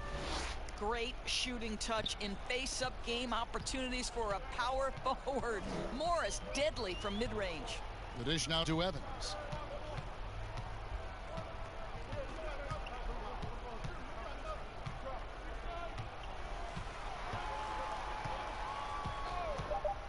Tries it from 19. Here's Spellman. And it's sent back by Howard. Here's Horton Tucker. Defended by Robertson. That's about communication between teammates. Dwight Howard, high flying as ever. For Minnesota, they've gotten off to a rough start in the fourth quarter, going 0 for 4 so far. He's covered by Rondo. Well, remember the time, Doris, when it was rare to see stars changing teams? Now we read about it every day. No question, Kevin. Think back to my formative years watching the NBA as a fan. Larry Bird was a Boston Celtic. Magic Johnson was a Los Angeles Laker. The trend in today's NBA is that shorter player contracts, more player control over where they want to be. And the reality is this, Kevin, at some point, free agency entered the equation. It's appropriate, it's fair, they've earned the right to choose where they play. Pass to Horton Tucker. 11 feet away. Rebound Minnesota. And stolen by Howard. Morris passes to Rondo. A look at the clock. A little under 3.5 minutes gone here in the fourth. And the pass to Morris. Outside Rondo. Los Angeles needs to get off a shot here. Caldwell Pope for 3. And there's the call on Howard. That'll be his second foul of the game. Mitchell Robinson's checked in for Minnesota. Culver comes in for Andre Robertson. Quinn Cook's checked in for Los Angeles. Evans bounce pass with the fadeaway. Another miss by Minnesota. Well, defenses are content to give up the mid-range, right? It's not the high percentage restricted area or the 3. You can see they're prepared to give up that shot. That's tipped. Here is Cook. A lot of people look at that general manager position with the team. I think it grows with some organization, maybe shrinks in importance with others. But by and large, it is more stable than coaching, isn't it? That position of being a GM. Yeah, and I think, Kevin, if you were to ask coaches, one of the things I've heard sort of thrown out there as an idea is when you list the head coach's record, why not list the GM's record as well? Because the reality is success in the NBA is contingent on so many things. What's your ownership like? What kind of front office personnel? Have they made great decisions? Do you have the best possible coaching comparative to the talent on your roster? So much contributes to winning, Kevin. Here's Horton Tucker. Pass to Morris. From the baseline. Doesn't go for him. The Timberwolves shooting about 33%. Not happy with their play on that end. Shooting foul as the whistle blows. He'll shoot 2 free throws. Well, Frank Ntilikina still trying to find his niche, right? You've seen him spend some time at the point guard. You've seen him on the wing. This guy has got to find the position that maximizes his impact. Here is Cook. Robinson with the block. But they recover it. And Dudley kicks to Caruso. Trying to get something going. That shot, no good. And Minnesota now the other way. Doris, as you said with Ntilikina, it's been a search to find the right role for him in the NBA. When you're a high draft pick, Kevin, as you know, there's always expectations. And for Ntilikina, I don't necessarily think his role has been clearly defined to this point. Once he sorts that out and his offense comes along, because of his defensive prowess, I think he should be fine. Los Angeles has gone 0-3 so far in the fourth quarter from long range. Here is Cook.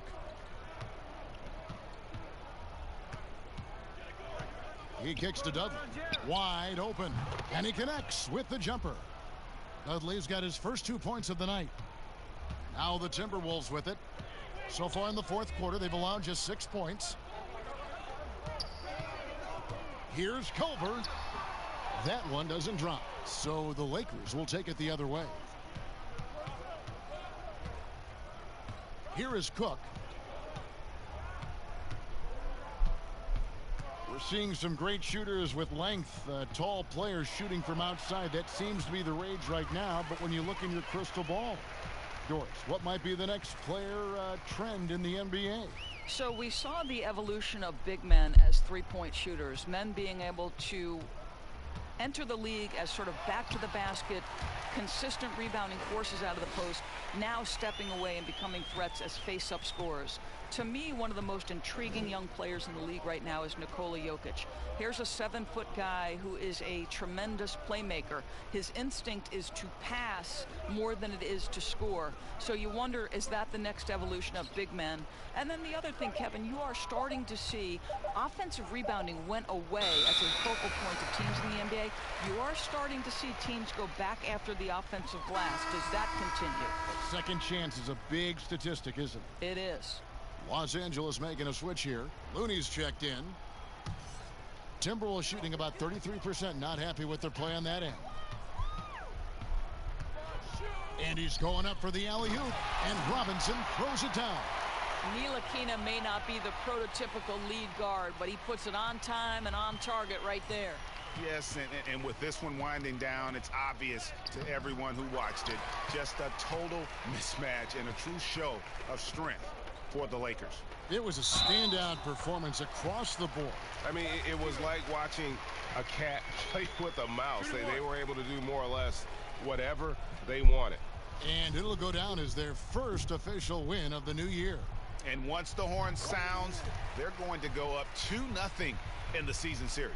And we watched one guy all night long, guys, and looking at the stats just confirms what a dominant game he had. What a night tonight it was for LeBron. What you love about his performance is that he is simply taking what the defense allows and then making the most of his opportunities. And that's an example of playing big, adapting to the situation. Well, major height disadvantage. He recognizes that and still able to score it. Listen, he can make that shot right there, but I do know they have other options they can go to. Now here's Dudley. Passes it to Caruso. Offline with his three. Evans feeling it out a bit. Pass to Ntilikina. Nice ball movement by Minnesota. Here's Robinson. Sinks that one from the post. And a tall player with that kind of speed is a rare commodity. And the Lakers can just let the clock run down here. Here is Cook.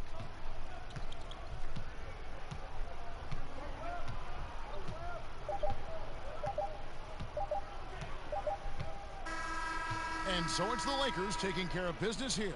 This one was over well before the final buzzer. The fans were waiting for something to get excited about, Greg, but they never got it. They sure didn't. I mean, they just rolled to this win. They made it look really easy.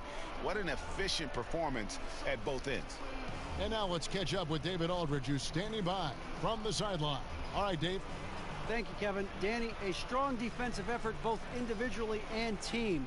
Now, how comfortable are you at that end of the floor now, knowing that you can make things tough on the opposition? Well, we want to make them take tough shots. We're not comfortable at any point defensively, but we got to continue to be active and be aggressive. David, thank you as always. And that'll do it, folks, for great.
Months back, the defenses he's facing have adjusted to him, and he hasn't been able to make his own adjustments.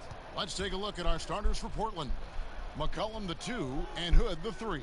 Jokic is out there with Anthony, and it's Murray in at the point. And for Memphis, Jackson and Valanciunas, they're in the middle. Morant and Brooks manning the back. And it's Winslow in at the 3, the small forward. Start at a mid-major. Shout out to all the mid-major colleges. Lehigh University, C.J. McCollum wasn't that blue-chip prospect, but he sure worked his way to the top. It's good. Such excellent body control. I mean, Brooks can absorb contact and finish at the rim without having the shot affected at all. Here's Jokic, and it's good. 2 points. Four-year player at Lehigh, McCollum earned his degree in journalism. Yeah, he had to beg his parents to switch from a business major, but now he's putting his degree to use. He already interviewed the commissioner. Man, keep playing. He's trying to come for my job, Kevin. When his playing days are done, though, I'm sure he'll be looking to try to take my job and yours and continue on that path. And the emphasis on mobility, a challenge for lumbering 7-footers like Valanciunas. Well, yeah, I mean, you're not going to be the quickest when you're 7 feet tall, Kevin. I mean, in order to earn his keep, he has to be dominant inside. I mean, he has that capability.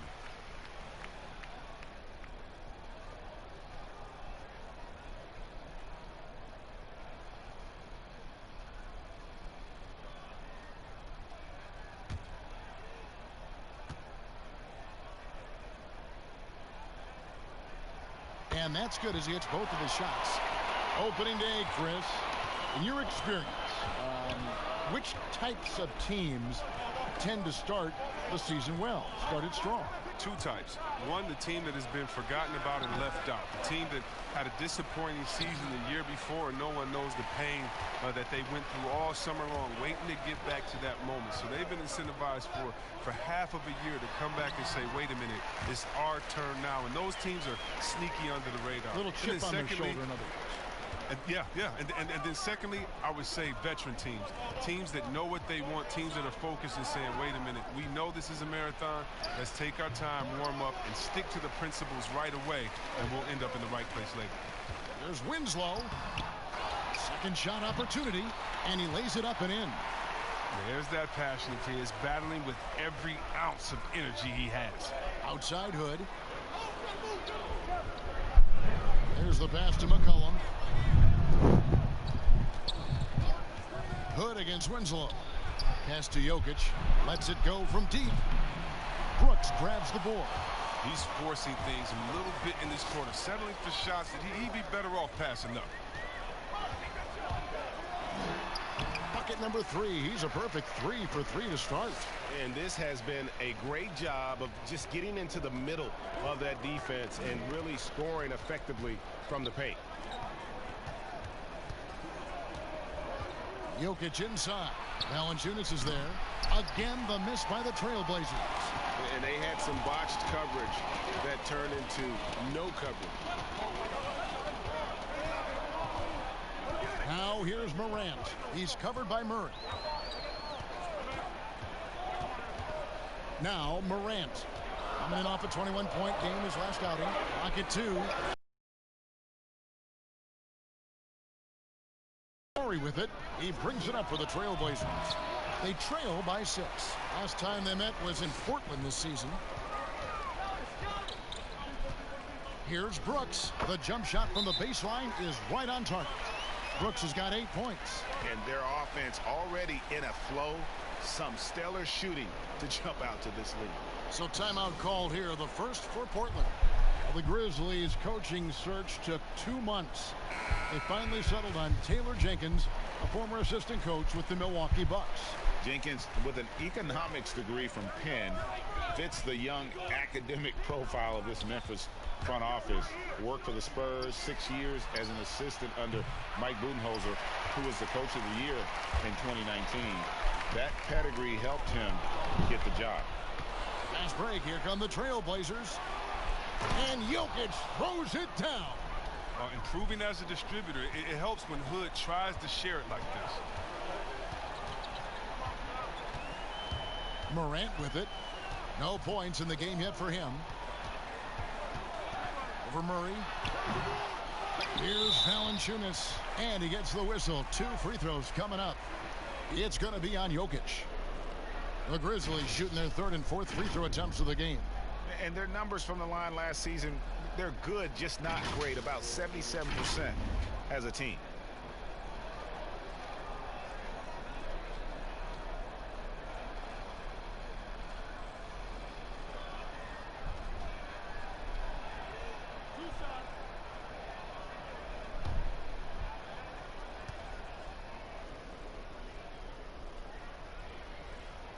The first free throw is good. In his native Lithuania, Jonas Valanciunas is the star for his national team, making his debut at age 19, becoming the leader for his country. Wendell Carter, he's checked in for Nikola Jokic. Valanciunas hits them both. Trailblazers trail by 8. Guys, they're looking for a spark here. Yeah, a cold stretch offensively for sure. Here's McCollum. That one off the back iron and out. Here are the Grizzlies with the ball. They're on a 14-4 run right now. Hood comes in with the double team. Back to Winslow. Kicks to Morant. Brooks, the pass to Valanciunas. Down to 5 on the shot clock. And another miss by Memphis. You expect him to make those. They've got to do more to get a hand in his face next time. Here's Anthony. And the rebound goes to the Grizzlies. And it's Winslow that time on the assist by Morant.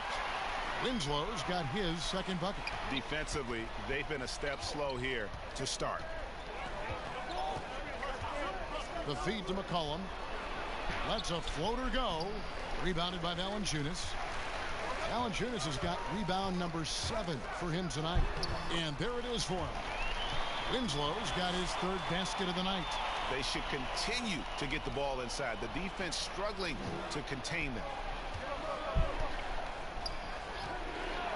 And here is Murray. He's still scoreless so far in this one.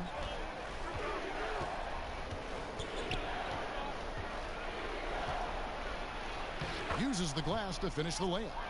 And the D has no answer for Murray. Just absolutely ferocious at attacking the basket. here's Morant. D right on him from the stripe. Nice spin off the left rim and in. Their play on both ends has been superb. We'll see if they can maintain the momentum. Yeah, we got to be careful. It's still early. They've expended a lot of energy, but they've also built a nice cushion here. If his performance this quarter is any indication, I don't think he's the one who's going to let them out of the hole. And 6 straight playoff appearances for the Blazers under Terry Stotts. Last season making the Western Conference Finals. Yeah, GA, and he was rewarded with the multi-year contract extension. He's done a great job developing their young players while also having them compete at a high level. And the Grizzlies leading by 14. Rebounded by Anthony. And it's Anthony with the ball for Portland. Here's Hood. Can't hit from 12. Here's Morant. We've got 1:48 left to play in the first. Dishes it to Valanciunas. Good work defensively by Carter. The defense ready for him on that possession. They had to be, because he is so strong in the paint. Got to push McCullough out of the paint. When you don't do this, you risk getting dunked on. And for Memphis, they're shooting an impressive 60% early. Pass to Morant. .116 left to play in the first quarter. From 11 feet away, finds the hole for the second time from the floor. Now 2 for 5. Displaying intensity right off the opening tip, especially on the offensive end. Yeah, they've been very aggressive, and they've taken early control of this game. And the shooting form of Anthony, just perfect. He's dangerous with the catch and shoot, and just terrific at scoring when in rhythm. Brooks feeling it out a bit. Passes it to Valanciunas. Tries from 10. Rebound by the Trailblazers. A team's rebounding is a great measure of its energy, and theirs has been terrific here in the first quarter. I don't know if it's been the main factor, but this off night has definitely been one factor here. Trailblazers trail by 12. And that one's good, Anthony. Anthony's got his second basket of the night. Yeah, just superb focus there from Melo, overpowering the D and still finishes. Feeds to Valanciunas. Stolen by Carter. And it's the Trailblazers on the break. Anthony leading the charge. And that's a momentum shifter. A steal leading straight to the basket. And so it's the Memphis Grizzlies holding on to an 8-point lead heading into the break. Their defense has been terrific in this game. Back right after this.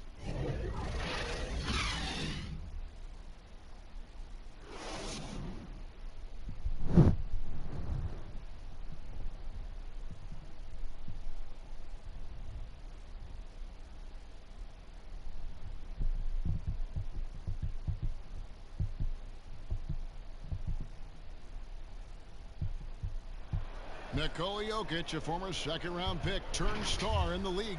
Basketball, like passion, love. Like that is the thing I play. Like when I know 4, 6, 7 years old, I don't know. Like basketball is always in my life. That like, I think it's passion. I think it's passion. In basketball, Greg, a big deal in Jokic's native land of Serbia. And I love his creativity. There's an artistry and a freedom in how he plays the game. And for those of you just tuning in, the second quarter of action is where we're at right now. What stands out to you from the Grizzlies in this one?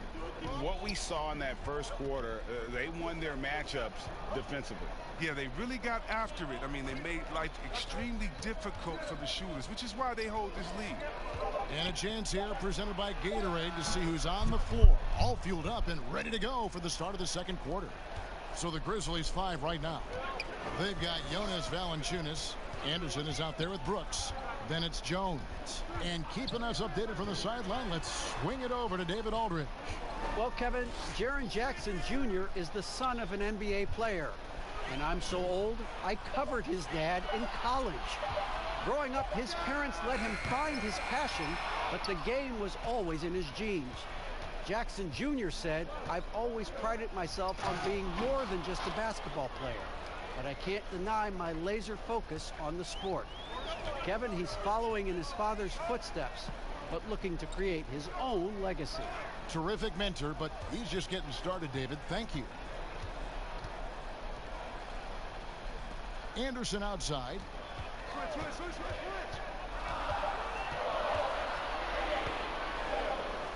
Valanciunas trying to free himself up. Anderson can't get it to go. It's stolen by Valanciunas. That one's good. Maybe that'll get him going after a 2-for-6 start. The closer Valanciunas gets, the more dangerous he is, which is why he looks to score from there. McCollum outside. That one's good, and the Grizzly lead is cut back down now to 4 on the bucket from Carter. And that's 10 straight points in the paint. The defense, nowhere to be found. And you talk about shot makers, C.J. McCollum, one of the best in the game. From mid-range, you could argue he's the best, flat out. No good from Valanciunas. They haven't needed him as much as I thought they would tonight. And the basket by Ingles. Now just a 2-point Memphis lead. Just no resistance on the inside. That's their 5th consecutive make in the paint. And you look at the shot chart from McCollum. He's a threat from everywhere. Able to hit off the bounce, pulling up. At his height, he's got to be creative, making space for his shot. Chris, of the guys you went against and played against, who would have benefited from today's style of play the most? Oh, man, I got a few names. Billy Owens. Billy Owens, to me, was a guy like a Kevin Durant. No, he couldn't shoot like that, but he did everything on the floor for us there in Golden State. And I think in today, an open game for him where he could get going, oh, man, that would just be incredible. I also think of a guy like Detlef Schrempf. He could post up, he could pop and pick, he could shoot the ball deep, he could shoot off the dribble, finish on the break. Whatever you wanted, he could give it to you that way. And I think for both guys, that size, that sweet spot, 6'7", 6'8", but played like a little bit of a guard, those two guys come to mind. And he's got his first chance at the line here. Really a good season for him overall last year when you look at the number, 83% from the line.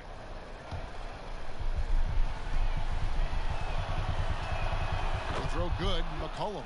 Well, consistency is what comes to mind when I think of McCollum. I mean, especially offensively, where he scores in bunches. Jones against Murray.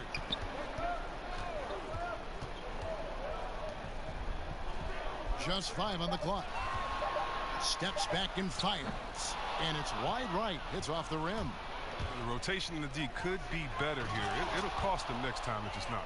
Attacking in transition, the most consistent way to generate easy looks.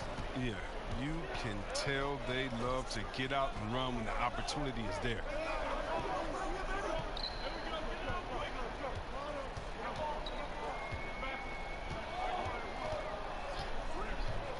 Puts it up from 12, and the jumper is on the mark.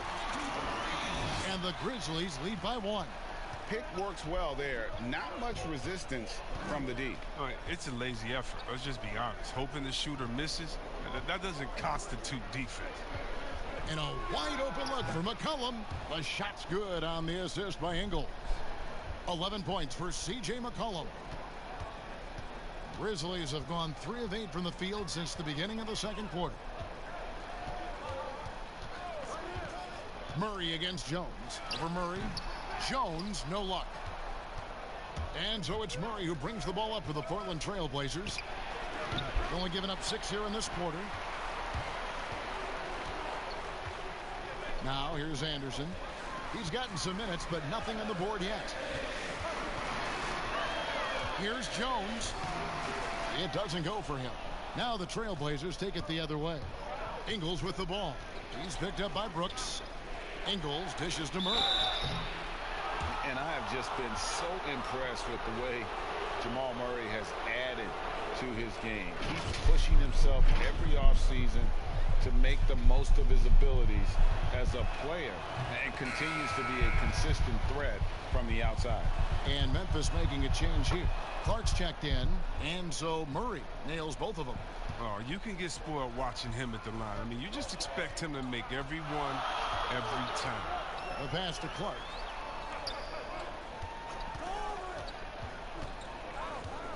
Over McCollum. No good from Clark.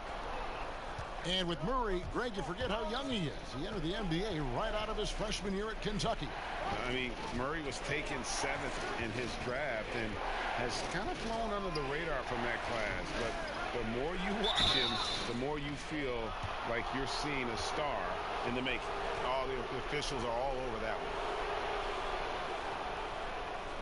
The Trailblazers shooting their 4th and 5th attempts at the free throw line tonight.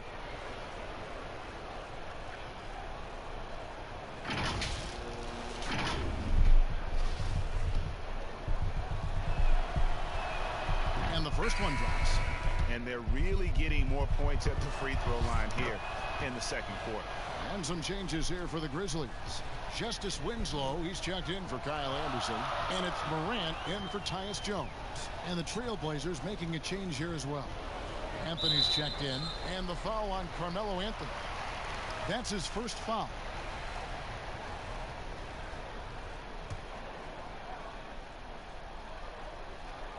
And it's the Grizzlies with the ball. It's a 5-point game. Clark, that one goes. Count it.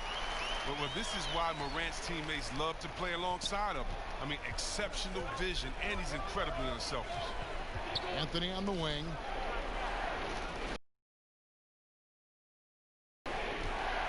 Shoots over Morant.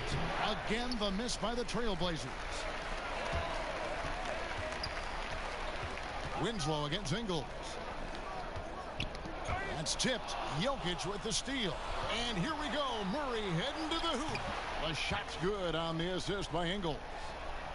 Ingles has got 4 assists now tonight. The Grizzlies trail by 5. Morant passes to Brooks. And finished off by Morant. An improved playmaker who does a solid job distributing the rock. Don't sleep on Brooks' vision. Here's McCollum. And denied. He sends it right off the glass. Brooks outside.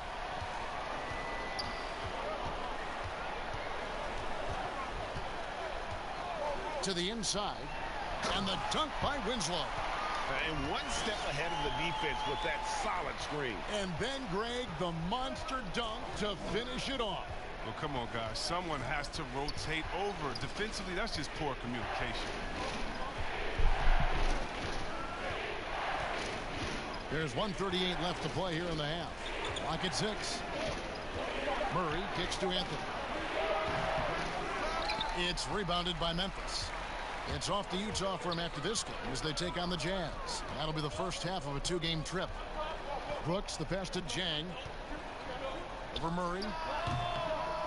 And trying for the go-ahead basket. It doesn't go in. Down low, McCollum. Terrific assist. A nice finish. Solid play all around. You can't forget about McCollum from there, proving once again he's not just a jump shooter.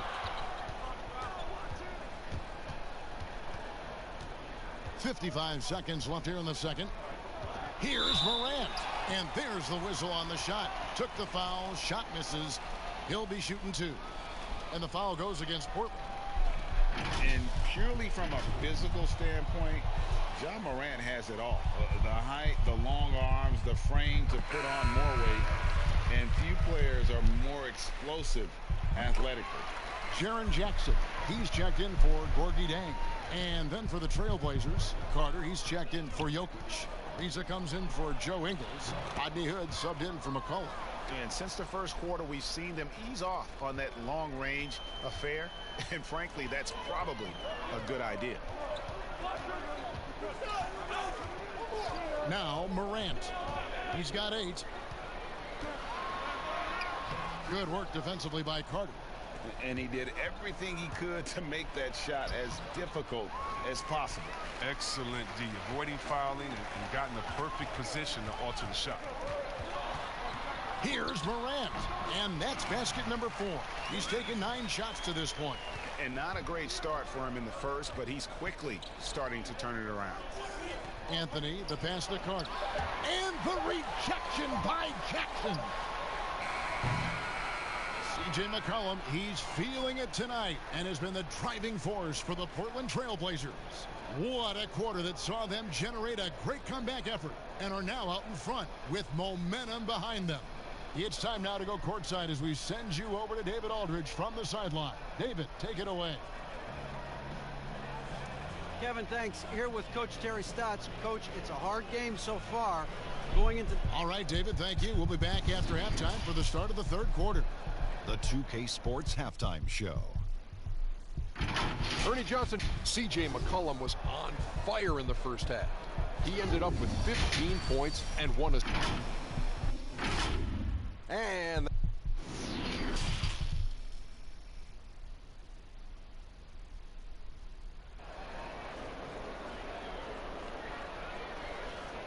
if you're just joining us, we've played through the first half in a game that's been fairly even so far. You know, C.J. McCollum has been exceptional here, guys. No problems fighting his way to the rim in this one. A lot of points in close. Yeah, slicing through the gaps in the defense. I mean, getting many of his buckets in the paint.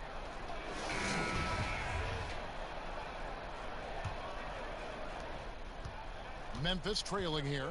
On the court for the Trailblazers. McCollum the 2 and Hood the 3. Anthony is out there with Wendell Carter. And it's Murray in at the 1 spot. No good from Valanciunas. And so it's Murray who brings the ball up for the Trailblazers. And the whistle blows. It's going to be on John Morant. That's his first foul. Jokic, he's checked in for Portland.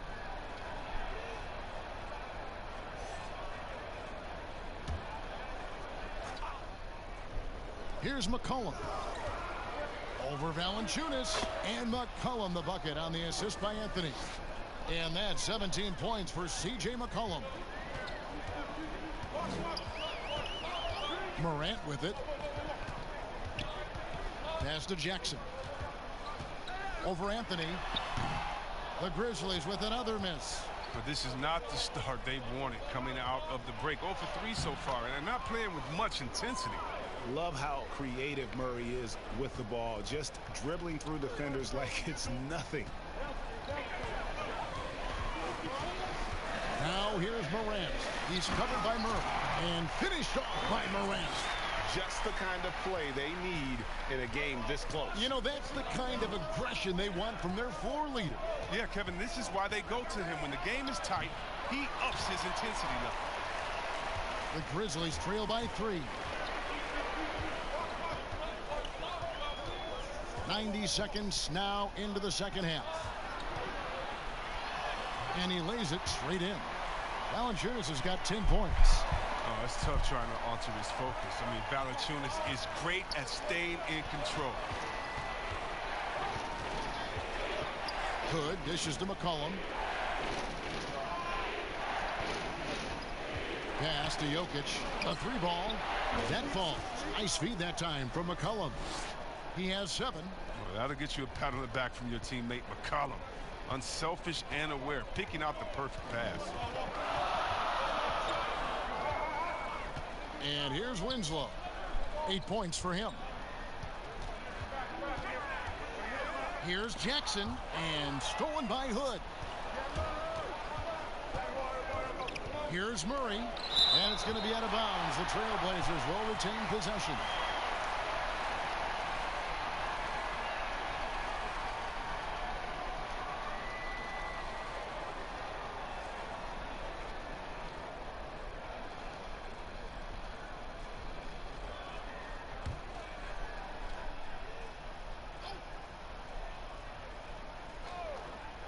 A little under 2.5 minutes gone by here in the third.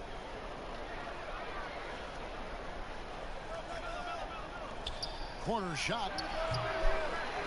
It's rebounded by Memphis. Valanciunas has got 11 rebounds in the game. Good on that shot, and with that, the Trailblazer lead is cut down to just 2 points with the bucket from Winslow.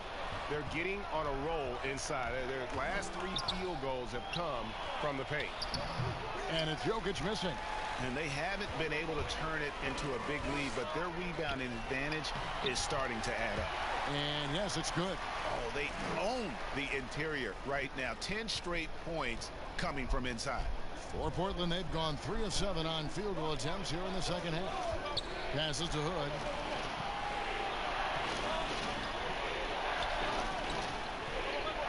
The pass to Murray. Shot clock at 5. Launches it. It's in and good for his 6th field goal in 10 attempts. And Murray has such a soft-looking shot, especially from deep where he is just lights out. Morant passes to Jackson. To the right side.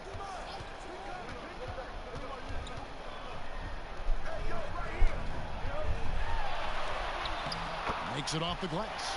Moving it around. 8 of their last 10 coming off assists. Trailblazers have gone an even 50% from the floor here in the third quarter. 4 of 8. Murray, the pass to McCollum. Good, and the assist goes to Murray. Murray's got 5 assists in the game. The defense a step slow. You can see the results. Pass to Morant.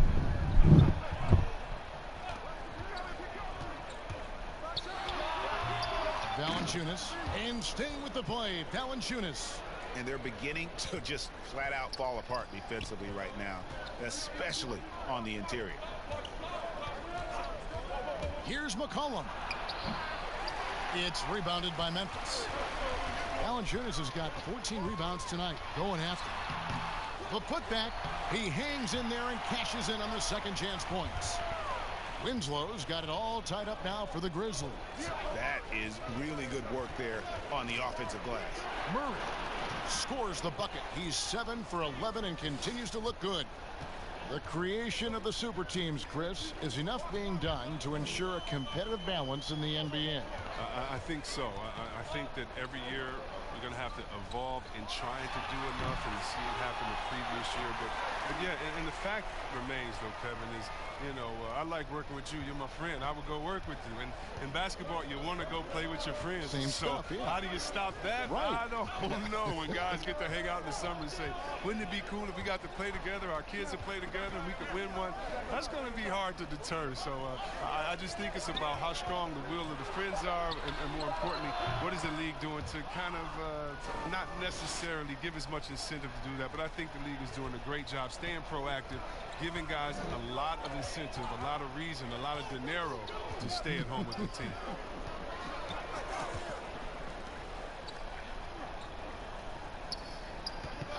Anthony against Valanciunas. Over Anthony. No good from Valanciunas. And it's Anthony with the ball for the Portland Trailblazers. The lead is 2, and the basket by McCollum. His teammates keep getting him the ball in his favorite spots. He's done a lot for his shooting percentage. So timeout called here. The first for Memphis. C.J. McCollum really making a difference here. He's running wild. They had to call a timeout just to take away at least some of his momentum. Tyus Jones, he's checked in for the Grizzlies. Portland also making some changes. Carter, he's checked in for Anthony. And Trevor Ariza subbed in for Murray. Here's Morant. Here's Valanciunas. And the rebound paying off as they pick up 2 on the second chance bucket right there. They're consistently finding ways to get the ball inside and taking full advantage. McCollum against Jones. And again, it's C.J. McCollum. McCollum's got 11 points in the quarter. And he delivers another blow. Something's gotten into him this quarter. He's carrying them offensively. He muscles it in through the contact, and they call the foul. He's on his way to the free throw line. That's a high-level finish from Morant, showing more strength than he's really giving credit for. And this kid, Ja Morant, came out of nowhere, under-recruited in high school, showed some promise in that first year of college, but boy, did he blow up. One shot.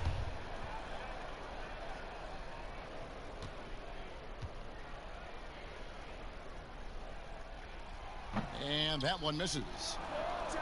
And Morant really impacts the game in every area. It's incredible, Kevin. He gives you the points, the assists, the rebounds. But then you look at the box score and you also see a block, a couple steals. And I like that he shoots a high percentage at the line. Pass to Jackson.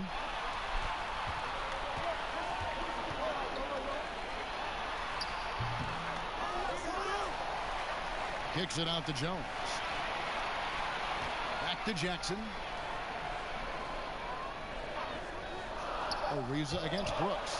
There's the three. Great D that time from Hood. Portland leading by 4. Here's Jokic. They get it again. Poked away. Here's Morant. And the basket is good. Morant's got 18 points in the game.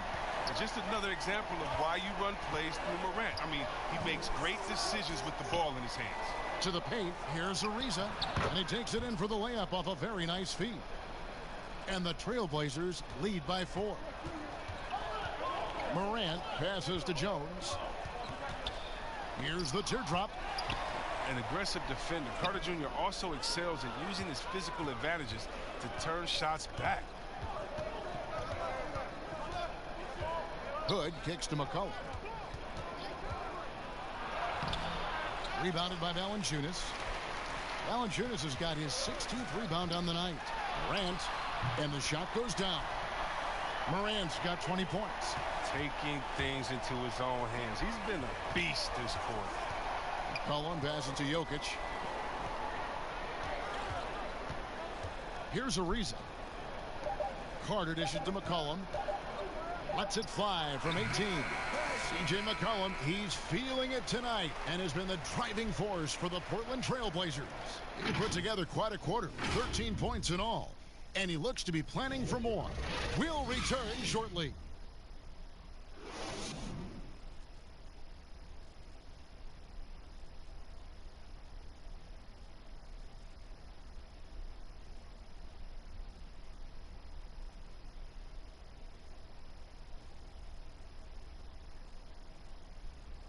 And let's take this chance now to show you the State Farm assist of the game.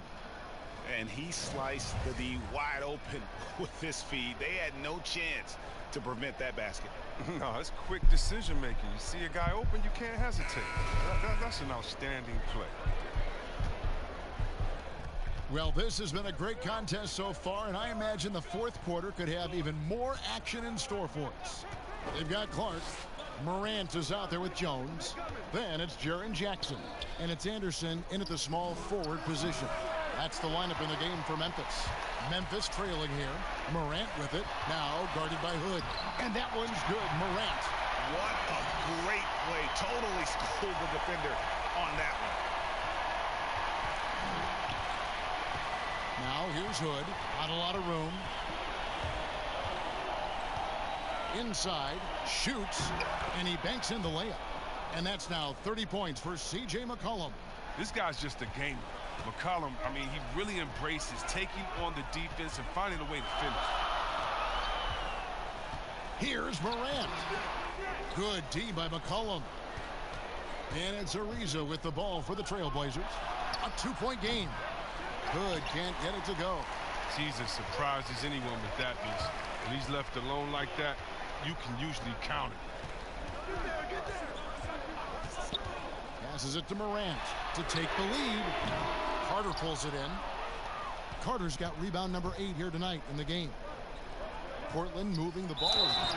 And that'll be 2 free throws coming up. Officials on the call with the foul. The physicality Carter Jr. plays with, it's impressive. It's what makes defenders overcommit like this.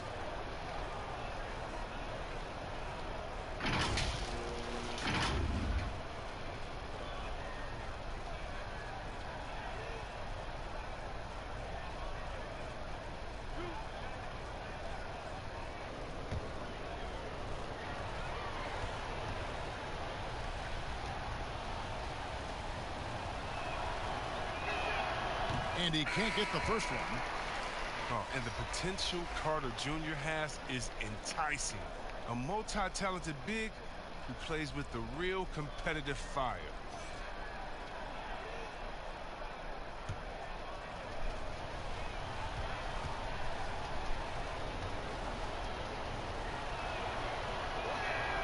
Good on the second free throw. Fourth quarter now. We're about a minute and a half in. And there's a foul. It's on C.J. McCollum. And that'll be his third foul so far. And the Trailblazers making a change here. Ingles is checked in.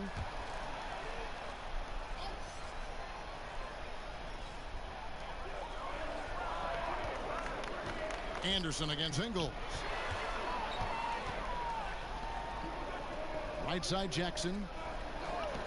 6 to shoot. Back to Clark. On deep. They grabbed their own miss. They teed that time from Hood. It doesn't take much to impact his shot. I mean, even at point-blank range. Wasted no time on that one. McCollum's got the lead up to 5 now for the Trailblazers. They've been struggling here on offense. Yeah, a bit of a dry spell for sure. The pass to Clark.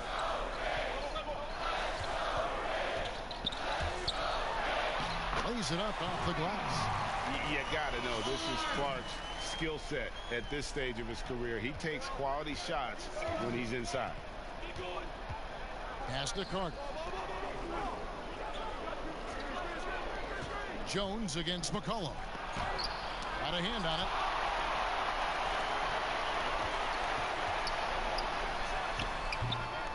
Can't tie it up as that one misses. Trailblazers leading by 3. We're in the final quarter of play here. 3 minutes in. Hood gets the bucket. I like it whenever Hood takes initiative. Not just settling for the shot, but making things happen. Jones, the pass to Jackson. The dish to Clark. And 2 free throws coming up. Unable to get that one to go with all the contact. Here now, the upcoming schedule for the Portland Trailblazers. On Sunday, they'll be matching up with Andre Drummond and the Houston Rockets. And then on Tuesday, the Minnesota Timberwolves will come into town.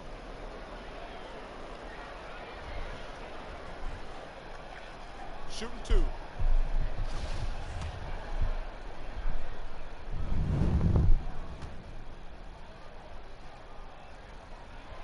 That one is off.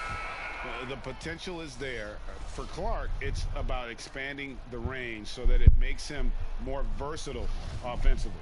Winslow's checked in for Anderson. The Trailblazers also changing it up. Anthony comes in for Saric, and it's Jamal Murray in for Hood. That one miss was huge. He had a chance to turn this into a one-possession game. Murray kicks to McCollum.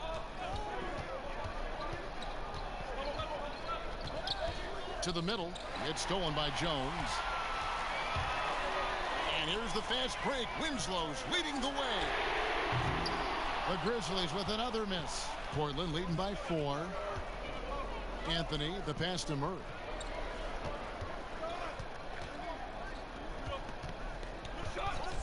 Back to Ingles.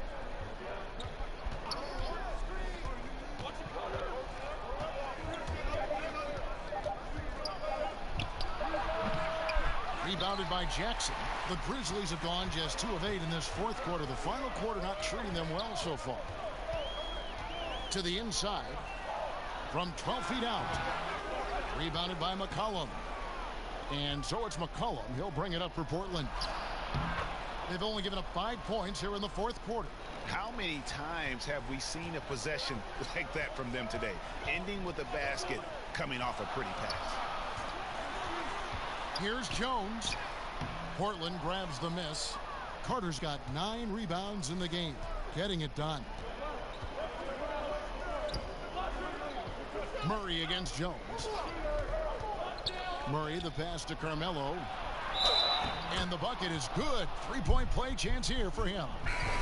Every time they get scored on during this run, it's come from inside the paint. That free throw good from Anthony. And here are the Grizzlies now. They trail by 9 points. Jones looking for an opening. Outside Jackson. Carter against Valanciunas. And the foul on Carmelo Anthony. That's foul number 2 for him. Woods checked in for Joe Ingles. Timeout called, the Grizzlies.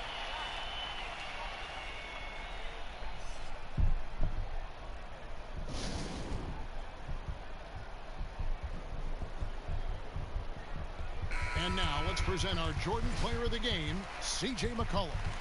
And it's been a ridiculous performance in the best sense possible. I mean, everything about his game has been working. And no matter what they've thrown at him, he's had the answer.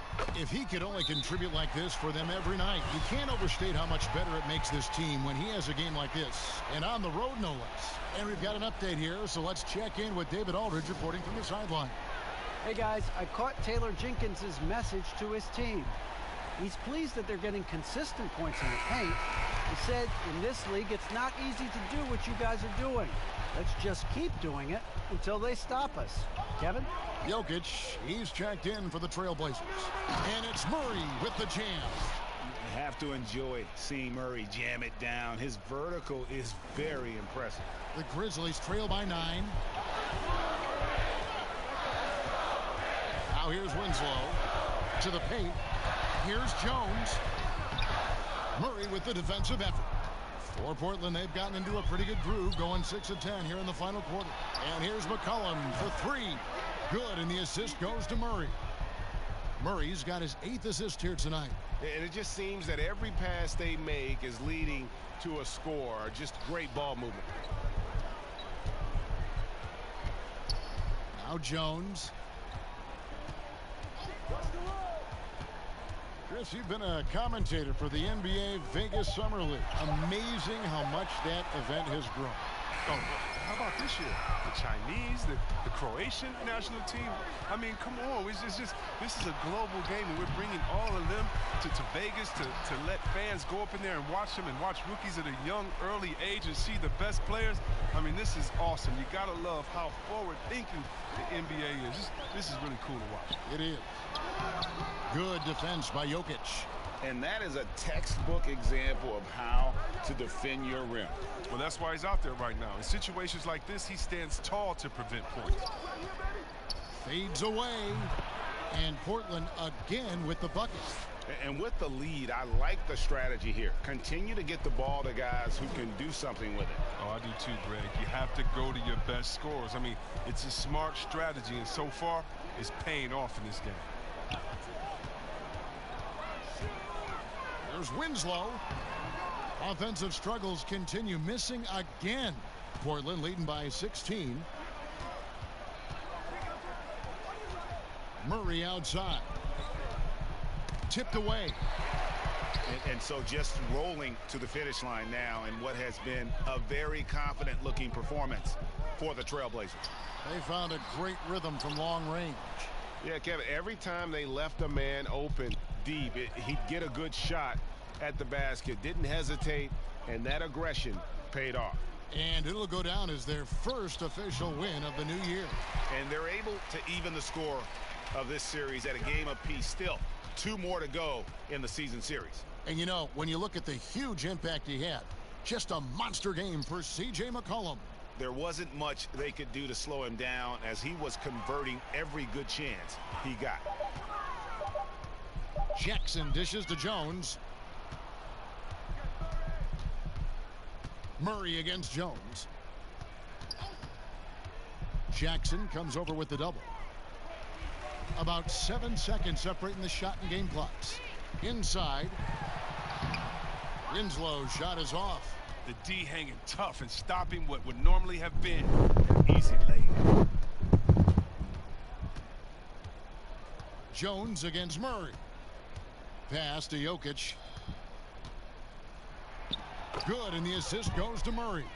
They just blocked out the noise, kept on grinding, and this is their reward. Showing remarkable poise and focus throughout the game, a sustained effort across the board. And so Portland takes this one, but by a big margin. All right, David, great job. Thanks so much. Well, folks, that's going to do it for now. For Greg Anthony, Chris Webber, and David Aldridge, this is Kevin Harlan thanking you for watching the NBA, presented by 2K Sports. We'll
Lakers organization.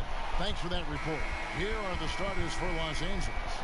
Green and LeBron at the 2 and the 3. Howard is out there with Davis, and it's Ball in at the point. And for the Thunder, Schroeder and Gilgeous-Alexander pair up in the backcourt. Ingram is out there with Gallinari, and it's McGee in at the pivot spot, manning the middle. And, you know, quite a bit of turnover for the Lakers in recent years, guys, from the front office to the coaching staff. I think it's always important for an organization to have a common voice to speak in stereo and have everybody in proper alignment from the top down to the court. The drive by James and the dunk by James. And when Ball has the ball, it's in good hands. He can run the offense, no doubt. Schroeder against Ball. Back to McGee. Out left to the wing. 5 to shoot. Schroeder dishes to Ingram. And stolen by James. Now the Lakers on the break. Oh, and the jam by LeBron. Well, you've got to be careful around LeBron and mindful of his presence now. He's very opportunistic defensively, and with that size, speed, and anticipation, he can pick your pocket. Here's Ingram. Here's McGee. Kicks it out to Schroeder.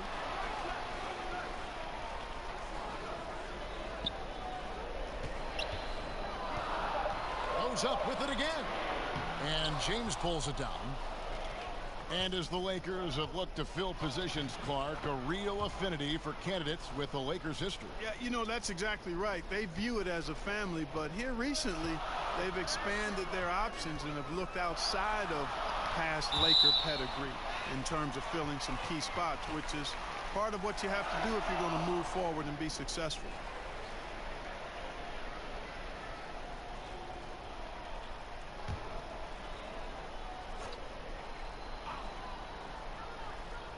And about 2 minutes played here in the first quarter. Gallinari on the wing. He's guarded by Davis. Shot clock at 6. Ingram. And he's fouled pretty hard on that shot, but he's got the chance to pick up the points at the line. That one on Davis. And really, guys, I can't put a ceiling on Ingram. I mean, with his length and his shooting stroke and work ethic, this is a guy who I think has the potential to be truly great.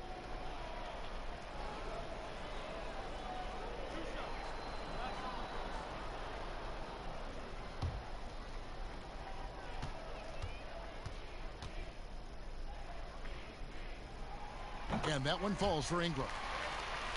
You know, his teammates calling him the slender man. Brandon Ingram, not much more than 200 lbs, but adding strength has been a focus.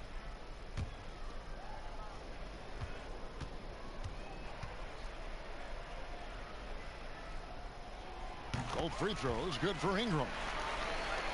And with Brandon Ingram and his size, he could benefit from adding a few pounds.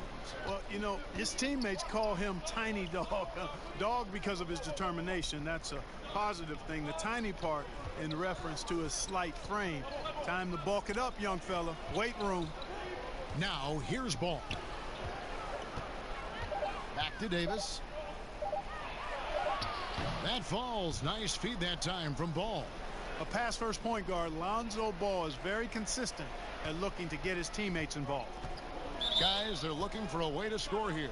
Yeah, they've had a tough time taking the lid off. And first time out of the game called for Oklahoma City. And for the Thunder, a lot of the assistant coaches leaving this past summer. Greg, how much of a concern is that for head coach Billy Donovan? Possibly a sign that Donovan could be on the hot seat in OKC. I mean, 3 consecutive first-round exits. Donovan on the final year of his deal. The clock is definitely ticking.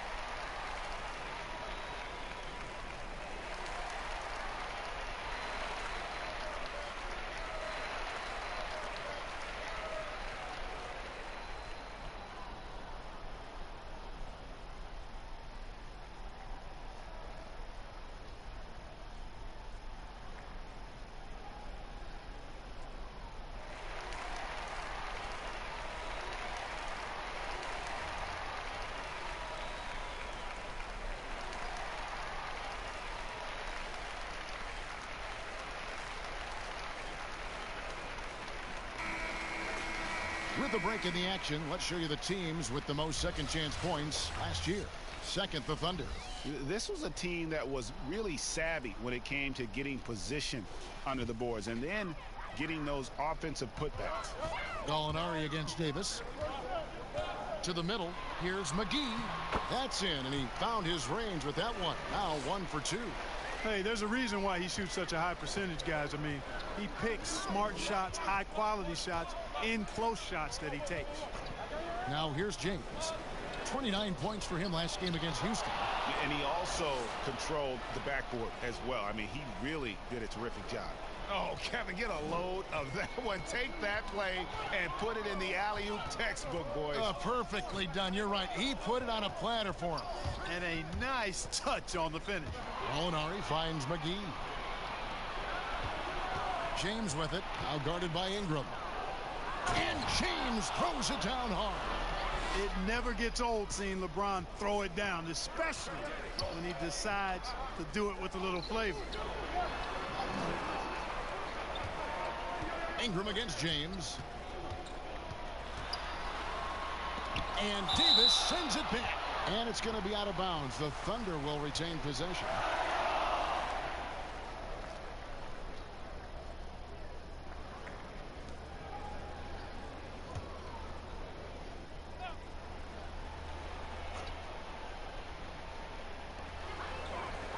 Five on the clock. Here's Schroeder. And so far, having trouble converting on the inside. Yeah, those are the shots you want. But they've been trickling out on them, guys. They've just got to stay with it. Persist in getting those good shots inside, and they'll drop. And it's Davis missing. Thunder trailing by 8. Now here's Ingram. James with some nice D. Boy, patrolling the paint well, protecting the rim. That's exactly the kind of defensive effort you need against him. And Davis throws it down. And they have owned the paint so far, and the score reflects it. And, you know, establishing that physical dominance early gives you a big mental edge, too. Don't discount that. And it's the Thunder with the ball, following the bucket by the Lakers. Here's Gallinari. Dwight Howard grabs the board. And here's Los Angeles. They're on a 14-4 run. And Davis puts it in. Well, Clark, there's nothing like opening night. Preseason in the rearview mirror. Now the games count for real. Terrific time. Yeah, exciting for everybody because hope springs eternal for all teams in the league after you get beyond preseason. And the games do count. They start calculating and documenting W's and L's. Here's Schroeder following the basket by Anthony Davis.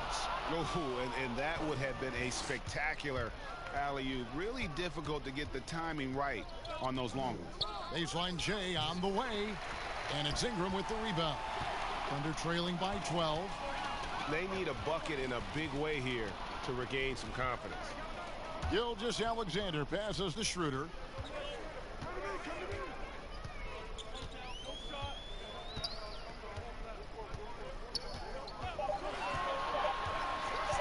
Shoots the 3. A rebound by the Lakers.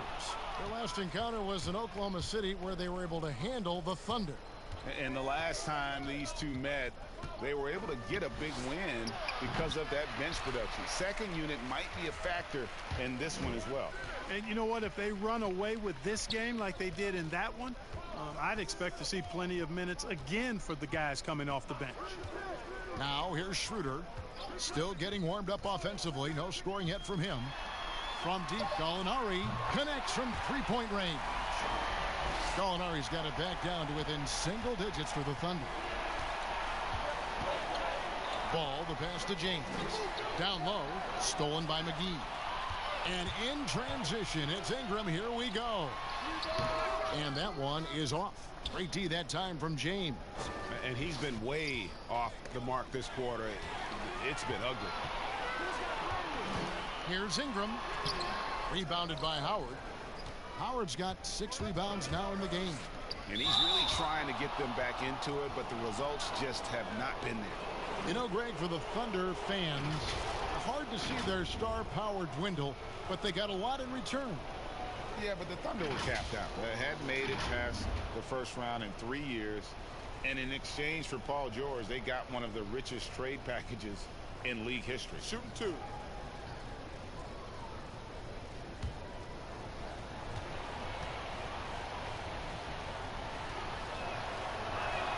The first one falls. You know, Ball has proven he can pass and rebound the ball. He's a very impressive player. Now he just needs to add the shot and become more effective as a scorer.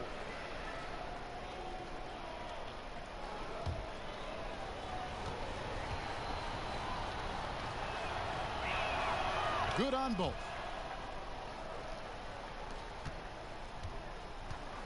.153 left to play here in the first. Here's Schroeder. No good on that one. So Los Angeles will take it the other way. You know, he might want to think about deferring for a while. He's had his chances this quarter, but just not able to convert. Boy, defense non-existent there, but they catch a break as he whiffs it. Ingram kicks to Gilgeous-Alexander. McGee with no one around. The Thunder with another miss. No doubt it's been a bit of a struggle for him here in this quarter in terms of scoring. Here's LeBron, and the layup's good off the glass. James has got 8 points. Their play on both ends has been superb. We'll see if they can maintain the momentum. And, you know, nothing like getting an opponent on the ropes early. You love that if you're on that side of the scoreboard, and they are landing some haymakers now. And really, the defense foul. But that's exactly what you need to do. It is. I mean, no reason to back off and give him the layup. I mean, much better off making him go to the line.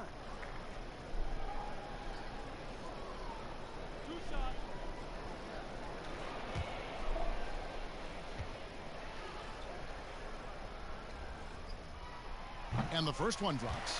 Well, you look at McGee and the career resurgence he's undergone, guys, outstanding. I mean, when he's been in the right situation, he's been very effective.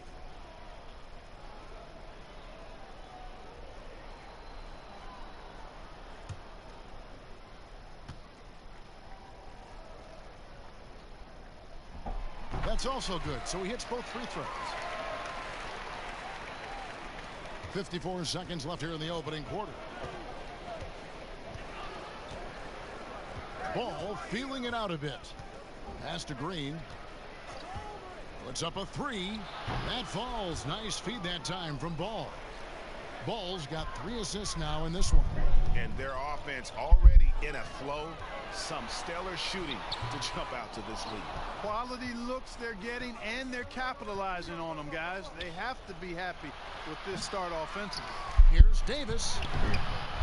And another shot. And it's good on the layup. 10 points for him. They've been sensational on the backboard to start this game. Yeah, sensational is a really good word for it, Greg. They're tearing it up on the glass. Now Gallinari. He had an 18-point outing in the last game against Utah. And he also dominated the glass out there. He hit the boards hard and often. From deep three-point range, Anthony Davis firing on all cylinders for Los Angeles. He provided some serious rim protection in that quarter. Good luck hitting a shot over this guy. Back to the action after this word.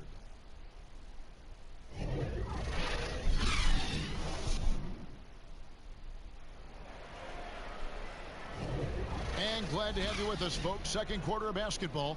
This game has not exactly been neck and neck, but plenty of time left in this one. And for the Lakers, this has been the game they wanted to have. Well, they used the fast break to generate some easy buckets before the defense could get set. And, you know, for them, guys, it's all about tempo. Keep the pressure on and do so as much as possible. And so Holiday will bring it up for the Thunder. It's a 16-point game. So the Lakers 5 right now. LeBron and Davis, the incredible forward pair. Rajon Rondo is out there with Lonzo Ball. And it's Looney in at the center position. 6 on the shot clock. Out to Ingram for the 3. The offensive rebound. Lakers leading by 16. Ball dishes to Rondo.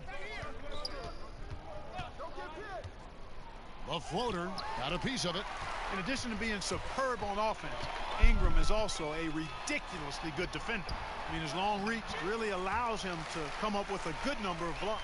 Guys, that's just really unstoppable. He poses a ton of matchup problems for whomever he's facing.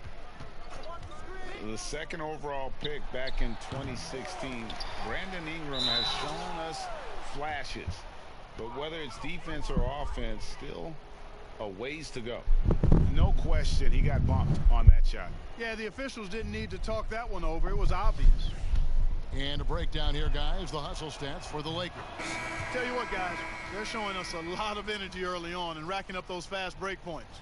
Yeah, and one thing, Clark, I've noticed is how quick their hands have been tonight. Thanks to that, they've gotten a lot of points off of turnover.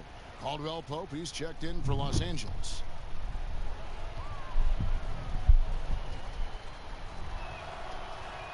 And good on the second, so he makes them both.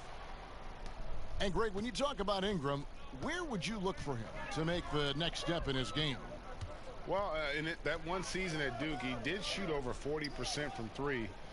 I think becoming a reliable shooter from out there would be a key building block offensively. He scores, and he's off the schneid with that basket. 1 for 7 on a tough night for him. The nice shooting ability of Ingram makes that mid-range J a quality shot. Here's Looney.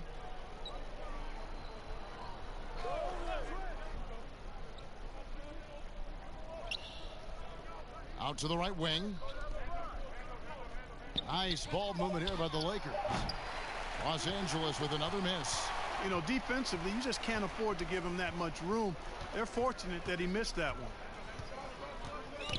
It's stolen by Davis. Fast break, the Lakers.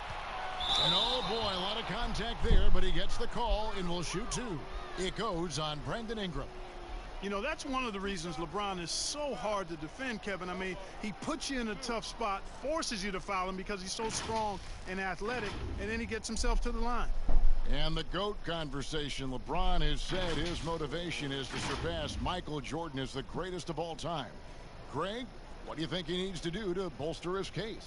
I think for the naysayers, the obvious answer is more rings. You look at the other numbers, including those 8 consecutive finals appearances, LeBron is in the discussion. First free throw is good. Take a look at the NBA. Who's the best, you think, Clark, at controlling the defensive glass, getting the missed most shots, and getting their offense back in gear? Yeah, I think even though he's a bit undersized, he does a great job. Draymond Green, not only does he rebound the ball defensively, but he also can ignite the break because of his ball handling and passing ability. Giannis Antetokounmpo does a great job on the defensive backboards, as does Joel Embiid. And here's what the schedule looks like for the Los Angeles Lakers. On Sunday, they'll be playing against Damian Lillard and the Denver Nuggets. Then on Monday, they'll face off against Donovan Mitchell and the Utah Jazz.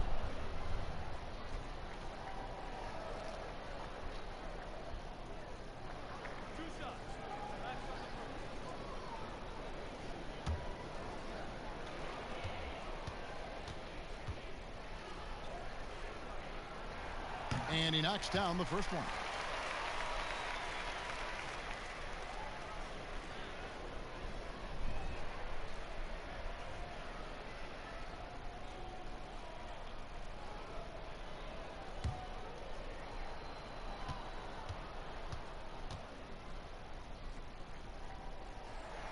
And that one goes in. 2 from the line that time. Just solid. Really one of the very best there is at the free throw line. James outside. And a little under 2.5 minutes gone by here in the second quarter. And they double up James. Pass to Looney. Good, and the assist goes to LeBron. James has got assist number 5 here tonight. And they've repeatedly probed inside in the first half, guys, and it's paid off. Now here's Ingram. 6 points for him. And here is Gilgeous-Alexander. Fires top of the key. Anthony Davis grabs the miss. just a solid performance on the interior. The rebounding has been off the charts. Yeah, you look across the board, it's actually sizing up, shaping up to be a great game. I mean, strong performances throughout, and they've really been strong on the glass. Caldwell Pope finds James. Shoots over Gilgeous-Alexander. James misses. Very dangerous to leave a guy like that open. Lucky break there for the D. And it's Williams throwing it down. He's so explosive around the basket. Williams, when the pass is on target, expect him to finish with the rim wrap. Now here's LeBron. He's got 10. Here's Davis. Offensive rebound. Looney with the bucket. How frustrating for the defense. You get the stop, but then fail to block out. Well, you know, that's the way it's going to be for them today, fellas. Can't sustain any momentum. Here's Holiday. Still looking for his first bucket in this one. Here's Ingram. Williams. And Williams is right there. Yeah, hard trying to keep Williams off the boards. He makes it a mission to keep possessions alive. Ingram against LeBron. Inside. Outside for Rondo.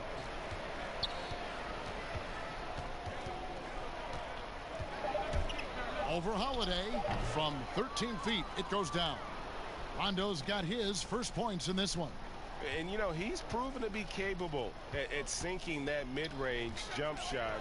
Rondo has to be respected from that part of the floor. Now here's Ingram. He had a 15-point outing in their last game against Utah. And how about the job he did rebounding as well, guys? I mean, just a dominant performance on the glass. The Thunder shooting their 7th and 8th attempts at the foul line tonight.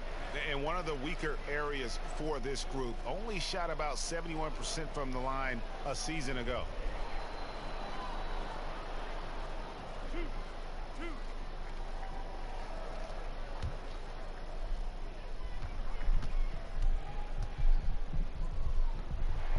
And that one falls for Ingram.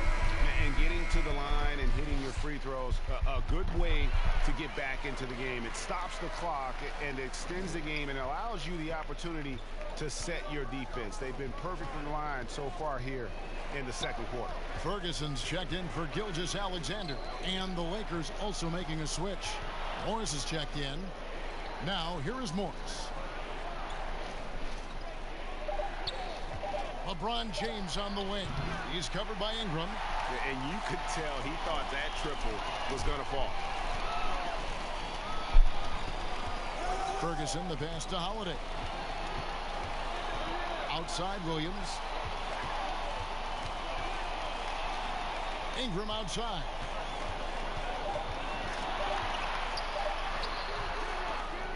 Offensive rebound. Good D by James.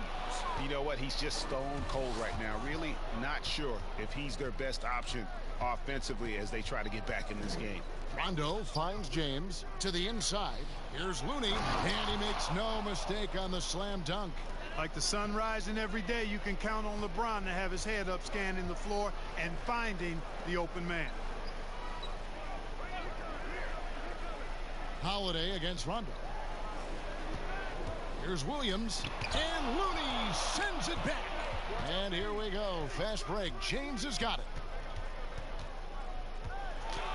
He scores his 5th field goal. He's taken 9 shots to get those 5. Well, he's just zoned in. I mean, in most cases, taking quality shots very much within the flow of the offense. And Holiday, here we go. Oh, and he plucks it off the glass. Wow. And so it's Rondo bringing it up for the Lakers. 18 points separating the teams. That's the biggest lead of the game. LeBron kicks to Rondo.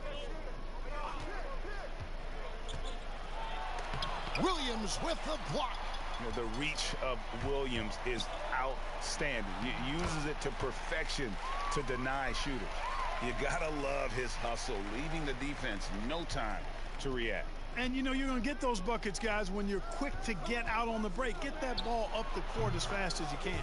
LeBron, good. And with the lead, I like the strategy here. Continue to get the ball to guys who can do something with it. If it's working, keep working it. That's what I say. Keep the pressure on them. For 3, Ingram.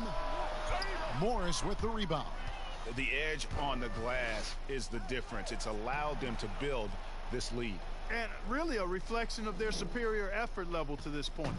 It seems to me they've gone after this win a little bit more. Here's Holiday following the basket by LeBron James. Bounce pass, Holiday. On the wing, Johnson. Floats it up for Williams. Yeah, you know, you look at Ingram, and it's not all about scoring with him. He shows he shares the ball as well. Lakers leading by 19 points. James outside. And a kind roll that time off the rim as that one falls. James has got 11 points in the quarter. Pretty much all of their buckets coming from inside the paint now. Ingram against LeBron. Now here's Ingram. He's tightly guarded. Doesn't go that time. Caldwell Pope with it. It's rebounded by Oklahoma City. Williams has got his 4th rebound in this one. Pass to Ferguson. Here's Ingram. 10 points for him.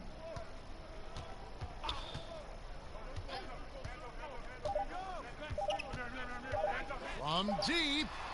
No good on the last second attempt there. And so it's the Los Angeles Lakers with a 21-point lead to end the quarter. From the field, they have been outstanding, amazing.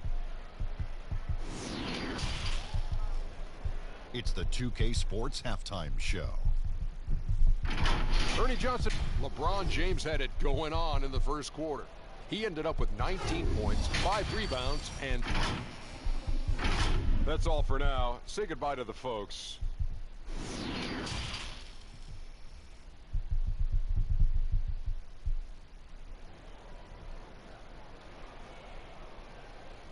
And with a big gap on the scoreboard, the second half begins with very different goals for these teams.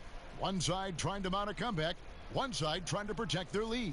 What can you say? LeBron James, what an impressive effort today. And the way that he has helped out with the ball movement has been a difference maker early on. And, you know, that's not a job they have. Perfect sync with his teammates. JaVale McGee is out there with Gallinari. Then it's Williams. Then there's Dennis Schroeder. And it's Ingram in at the small forward position. That's the lineup out there for the Thunder. Boy, LeBron's vision is second to none, and his decision-making just as good. Slick pass there. Well, I don't think it's been a secret. I mean, LeBron James hopes to become the greatest of all time. At least that's my perspective on it. Last season, he surpassed his idol, Michael Jordan, in career scoring. He called it one of the real pinnacles of his career. Nobody near Schroeder. And it's off from three-point range. James outside. And if you're just joining us, we played over a minute here in the third. Down it drops through the net for his 9th bucket. He is 9 for 13 so far. And you might think about what sets LeBron James apart among the all-time greats. He's the only player who's top 10 in both scoring and assists. Well, I would even take it a little further, guys. His overall all-around brilliance is what truly separates him from the rest of the great players, because he's top 20 in steals as well as approaching top 50 in rebounds. That's remarkable, and he's done it from day one. Ball dishes to LeBron. And we're just around 2 minutes into the final half of play now. And it goes down 2 points. James has got 4 points now in the quarter. And they are attacking the rim and getting great results. And how? I mean, they're taking this defense to task, taking them to school. Every one of their last 10 points have come in the paint. And here we go. Fast break. James has got it. And it's Howard finishing it off. Great timing and recognition as Howard is able to go up for the alley-oop. Thunder have gone 1 of 3 since starting the second half. And there's the pass to McGee. And Gallinari kicks to McGee. Clock at 6. Here's Ingram. Money from the wing. Ingram's got 14. The shot-making ability of Ingram, persistent in how he attacks the defense. I love it. To the paint, and the dunk by James. And really the story of this second half, one team getting the shots they want, the other not so much. And that's why you have such a huge gap in the shooting numbers between the teams. And here is Los Angeles now. Their defense has only allowed 6 points in the second half. He feeds it to Davis, and it's Davis with the jam. How about the leaping ability of Davis? Easily gets off the ground to throw it down. And he's a quick jumper and decision maker.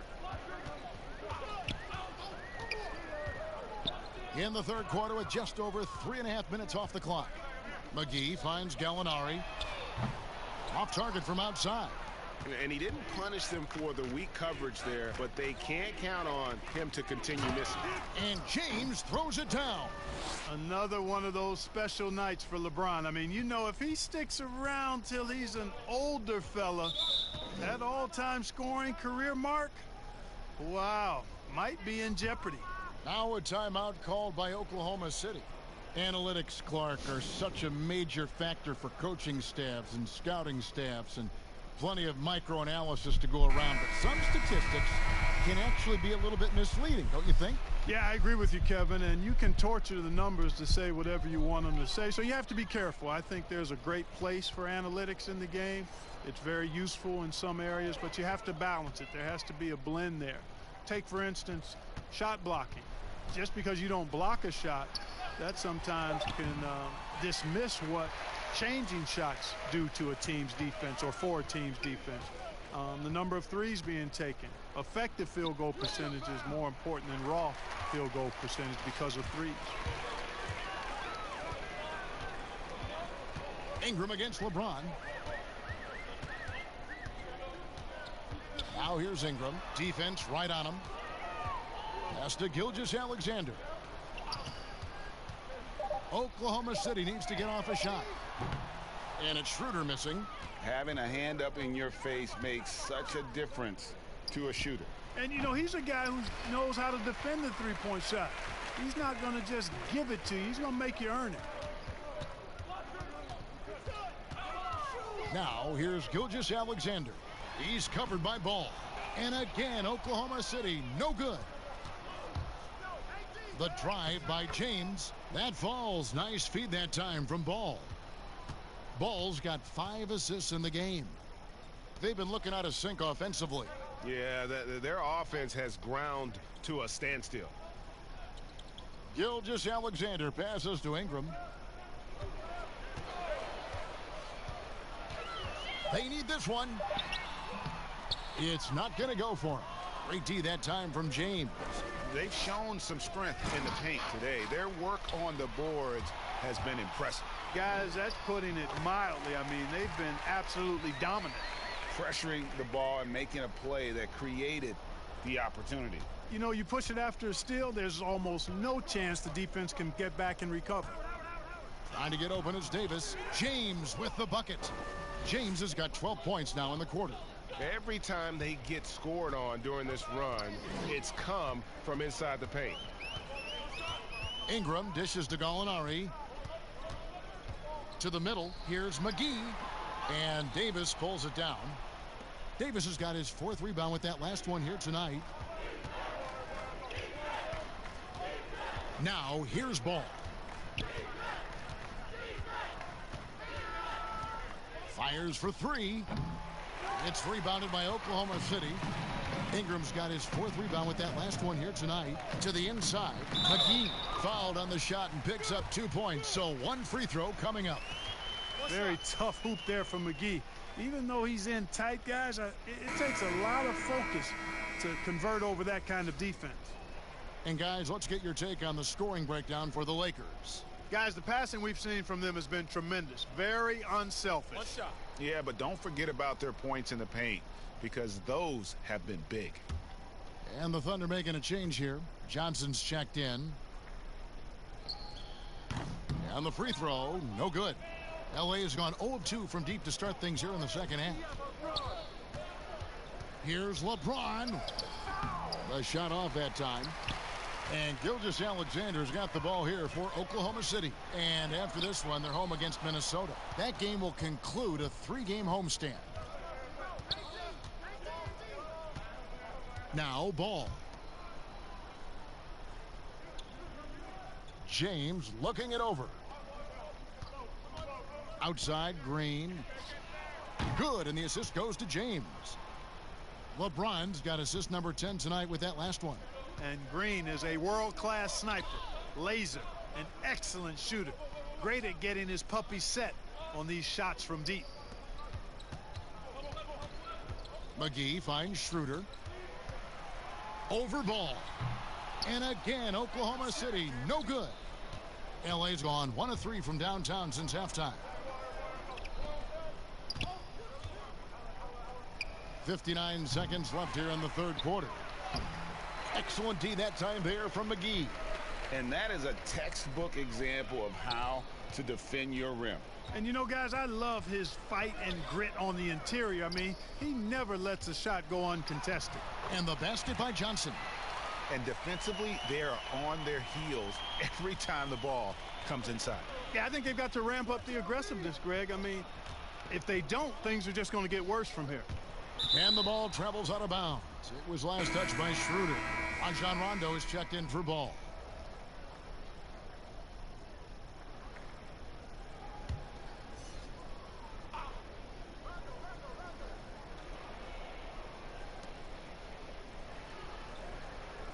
Outside, Green. Shot clock at 6. Beyond the arc. Kept alive. Davis. There's the feed to Howard. And he drops in the layup off the glass. Howard's got 4 points now in the quarter. And you know, the way that Howard is so crafty at using his body in the painted area, really hard to stop him given his size. From deep three-point range, and no luck with that time on the buzzer beater. And at the end of the third quarter, a huge lead in this one may already have been decided. Lakers on top, opening up a huge gap. 2K Sports back in a moment here in Oklahoma City. And a quick look now at the State Farm assist of the game. Yeah, an easy choice tonight. Look at the precision on this pass. Put it on a platter for him. Served him up a tasty room service dime right there, boy. And with the fourth quarter upon us, time is running out for this game to become competitive. All fueled up and ready to go. Let's reset the lineups courtesy of Gatorade for the fourth quarter. Taking a look at Los Angeles. Rondo and Caldwell Pope in the backcourt. Markieff Morris is out there with Looney. And it's Horton Tucker in at the 3, the small forward. Boy, that looked like a failure to communicate. You hate unforced errors. And it's the Thunder with the ball. Johnson surveying the floor. It's hauled in by Los Angeles. That's not the type of opportunity he fails to convert very often. They swipe it. And now a fast break for the Thunder. And here's the fast break. Here's Rondo. Finished off the break. Changing ends quickly, getting the advantage in numbers and finishing. They've been doing it all night long. You know, they've been the more up-tempo team, clearly. It's helped them gain the advantage in this one. Passes it to Nader. Here's Ferguson. His three-pointers off the mark. Here's Horton Tucker. Guarded by Holiday. Last season, the NBA announcing the launch of a league. Clark, what do you think of that move? I think it's another example, Kevin, of the globalization of the game and the NBA's intentional, purposeful way of expanding and continuing to grow the game for the sake of the business of basketball, which is a game that obviously you and I love. And Clark, we see so many foreign players come into the NBA and play well. Not just play, but play well. Yeah, and not just Africa, although right. a number of players from Africa, but a number of different countries have signed on. It could make for a more exciting league. Here's Looney. Johnson with the block. That's going to be out of bounds. Los Angeles will retain possession.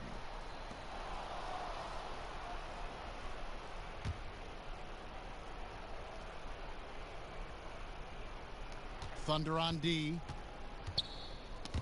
Rob. And here comes the break. Holiday, no one around him. They get the rebound. Johnson's shot is off. And he did everything he could to make that shot as difficult as possible. And you know what, guys? That will pump him up because he takes a ton of pride in what he does on defense.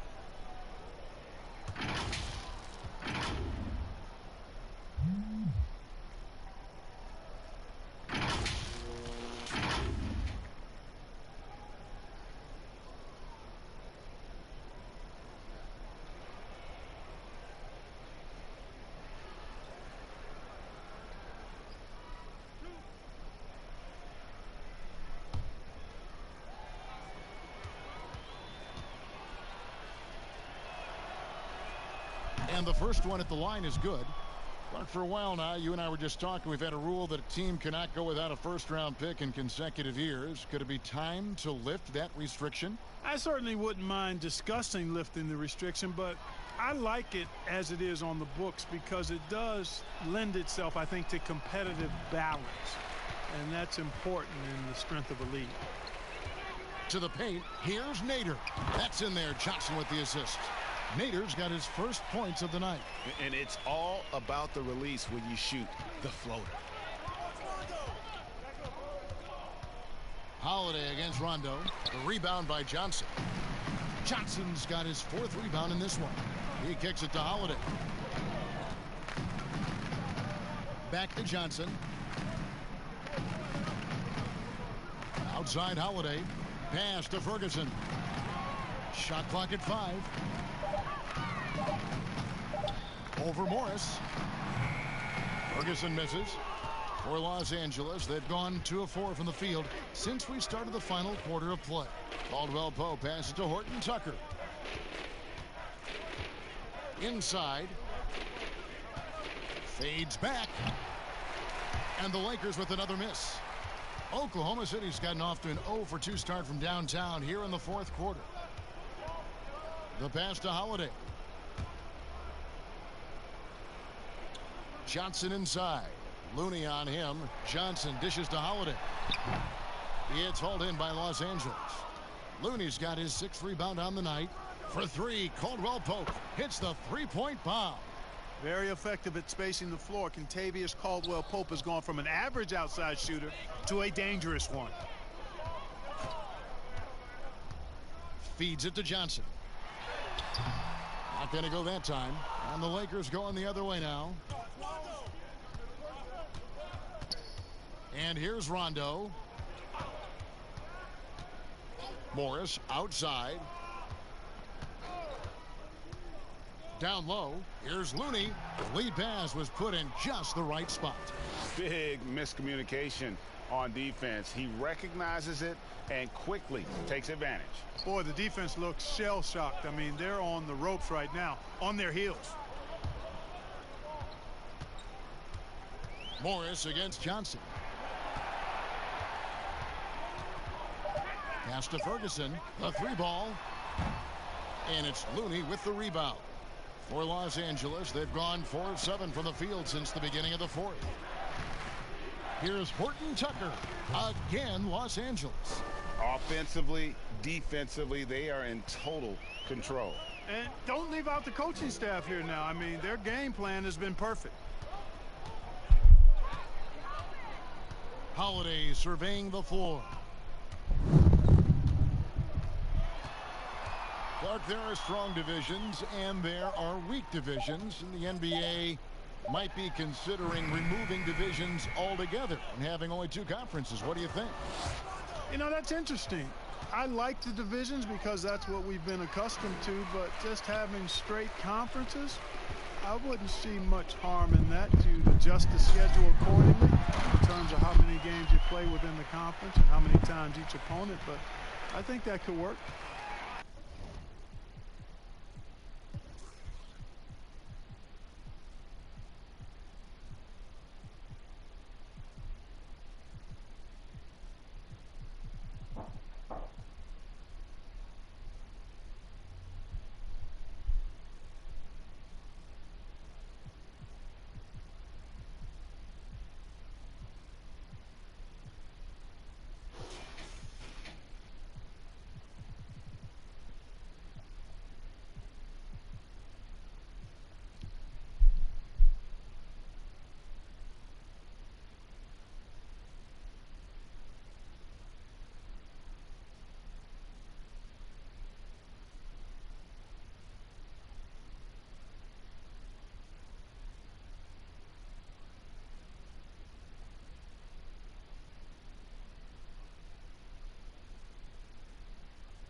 They've got Beasley. Jonathan Isaac is out there with Julius Randle. Then it's Robinson, and it's Fultz in at the point. So the Timberwolves win the tip. Here's Beasley. And in that game with Houston, he did not play well. Inside, a slam dunk by Robinson. One sign of a great playmaker, hitting his man in stride. Winslow, the pass to Valanciunas. Back to Winslow. Shoots over Isaac. A nice shot by Winslow.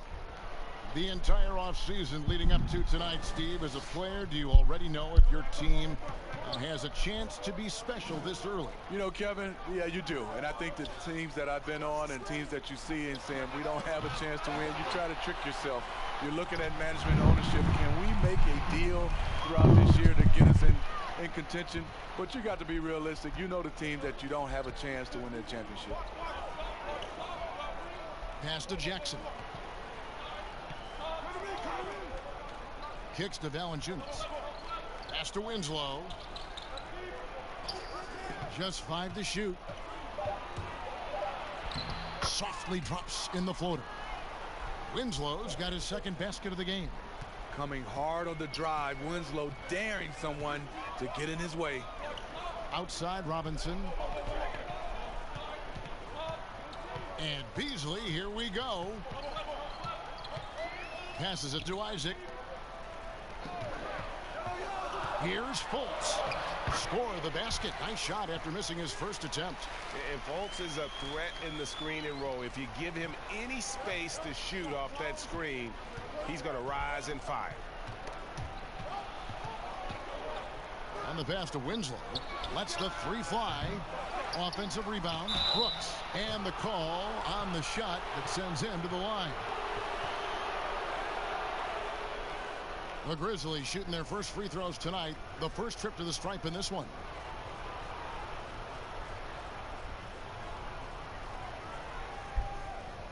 Shooting 2.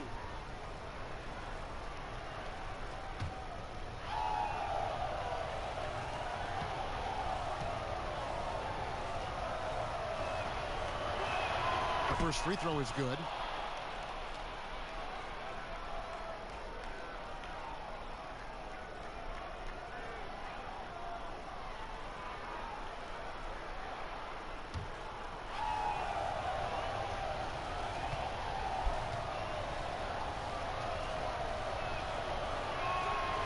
On that one, so he goes 1 for 2 at the line. A changing of the guard for the Grizzlies. Their star veterans traded away. They held out as long as they could, but it was time. To the wing right side. If you're just tuning in, we played about 2.5 minutes here in the first. Pass to Valanciunas. Over Robinson. And again, Memphis no good.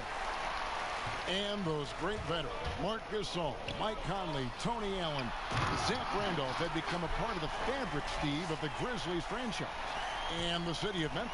Tough to move on from that level of connection. All good things, though, have to end. Shoots it up. And it's Morant missing.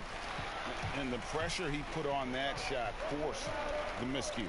The rim protection at its finest. The result is the same whether you block the shot or simply change it. And Beasley, here we go. Nice D from Brooks. That was excellent contest, preventing him from making something that's usually automatic. Because he's so shifty and controls the pace, Morant can kill you in that mid-range area. Here's Randall. And the rebound goes to the Grizzlies. And here's Winslow. Pass to Morant.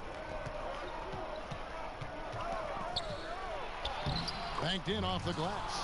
And for a great shooter, Morant really works for high percentage shots. Loves to take it inside. Pass to Randall. Over Jackson.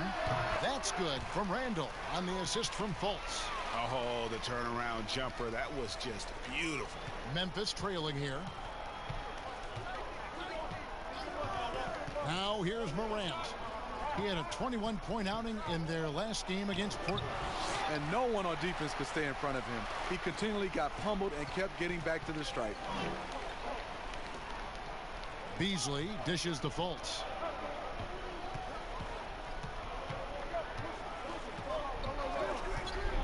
Six to shoot. And that one, good. Yeah, and Fultz is a capable shooter. I like seeing him get going here in that mid-range. Now Morant. To the left wing. Valanciunas against Robinson. Now the pass to Morant. Robinson with the block. Fultz with the ball. 14 points from him the last game against the Rockets in Houston. And not only was he creating for himself, he was setting up teammates with good shots. Smitty, at the defensive end, who are the best players in the league at selling a charge call? I would say Kyle Lowry's one of my favorites. Marcus Smart, PJ Tucker. Those are the guys that come to mind that do it well. They take charges and also they sell them.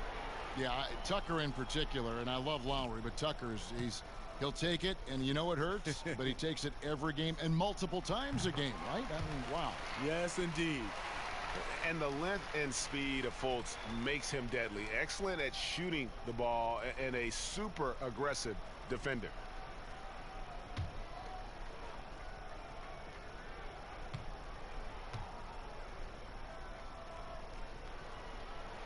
So he gets them both. The Grizzlies trail by 5. They need a good offensive possession. Yeah, they've gone a long time without a bucket. Pass to Valanciunas. Some solid defense from Robinson. Out of character for him to miss that shot. Maybe just a little too casual there. Beasley, the pass to Fultz. That shot is off. For Memphis, they've gone 4 of 10 shooting the ball here in the first quarter. Pass to Morant.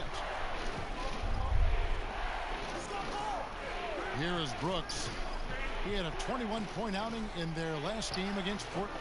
And the shot is good. And so it's Minnesota with it. It's a 3-point game. Fultz kicks to Isaac.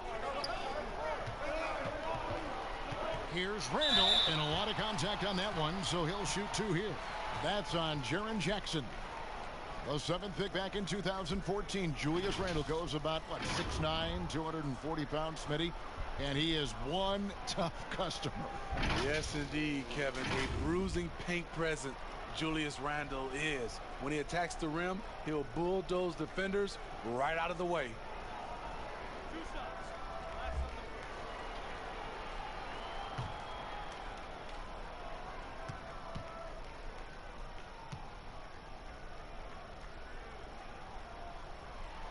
That free throw good from Randall. Still looking for improvement from the line. Randall could pick up a couple extra points a game if he did.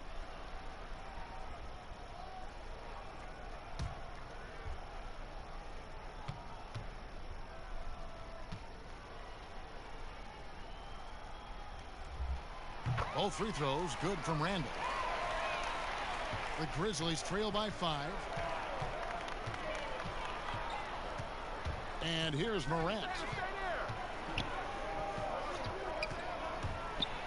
Jackson trying to break free. And it's Morant missing. Now here's Fultz. He's guarded closely. Over to the left wing. Isaac passes to Robinson. Clock at 4. Here's Fultz. The Timberwolves again can't hit. And so Brooks will bring it up for the Grizzlies. Trailing by 5. Jackson, that's good. And they've scored several times already here in the first quarter on the inside. Passes it to Randall.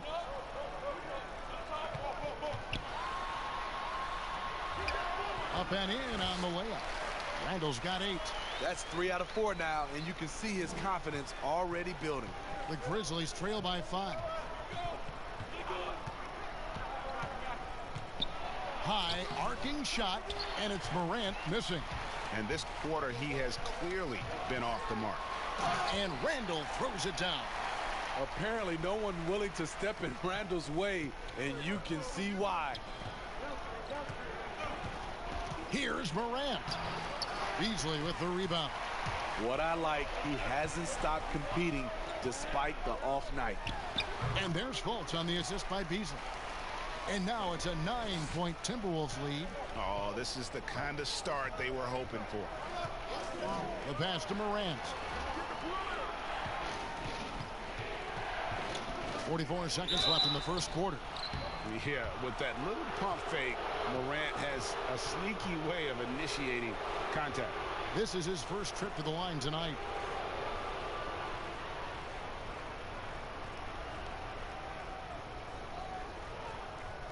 Shooting 2.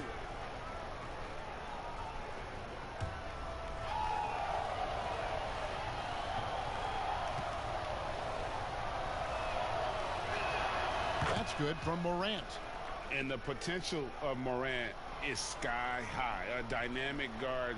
He plays with a Russell Westbrook type edge and intense on both ends.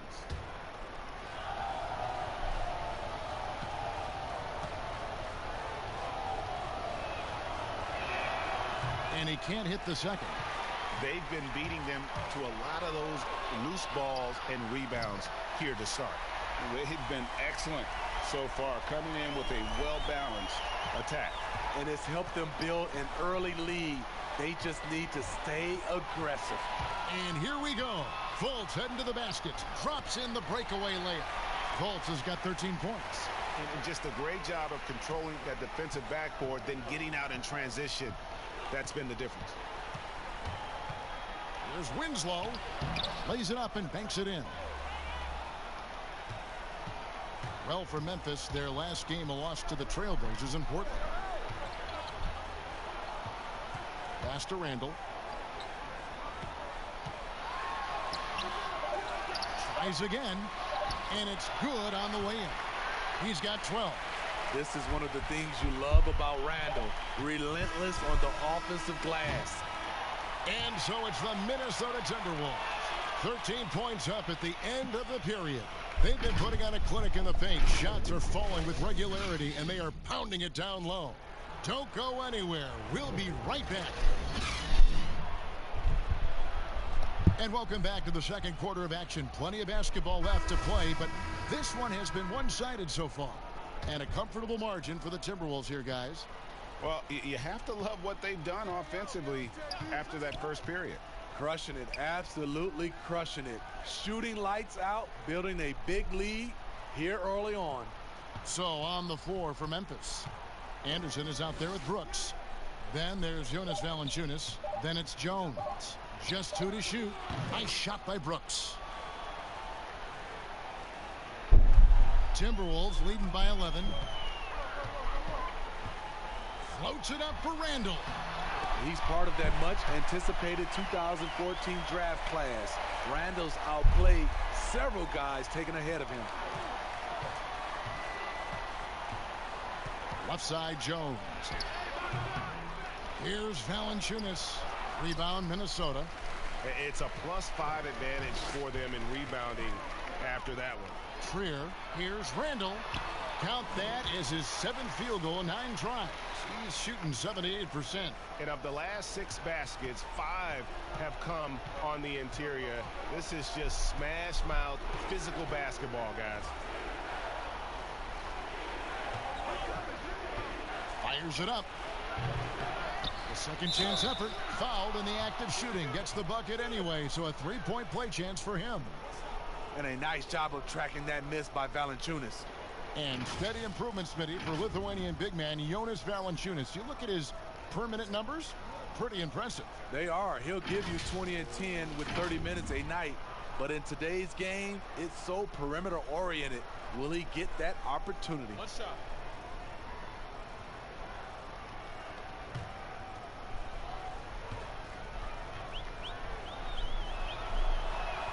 The free throw drops for Valanciunas. Some terrific NBA players right now out of Michigan State. Smitty, we know that's your alma mater. Which of those guys do you enjoy watching the most? Kevin, I really enjoy watching all of them because I've got a close relationship with all our Michigan State Spartans. Gary Harris, Draymond Green, Jaren Jackson Jr., Bryn Forbes, Denzel Valentine, and the list goes on. I love because I watch them and I know they're going to come out and play extremely hard because of Tom Izzo and the Michigan State brand of basketball. Anderson outside. He doesn't hit that one.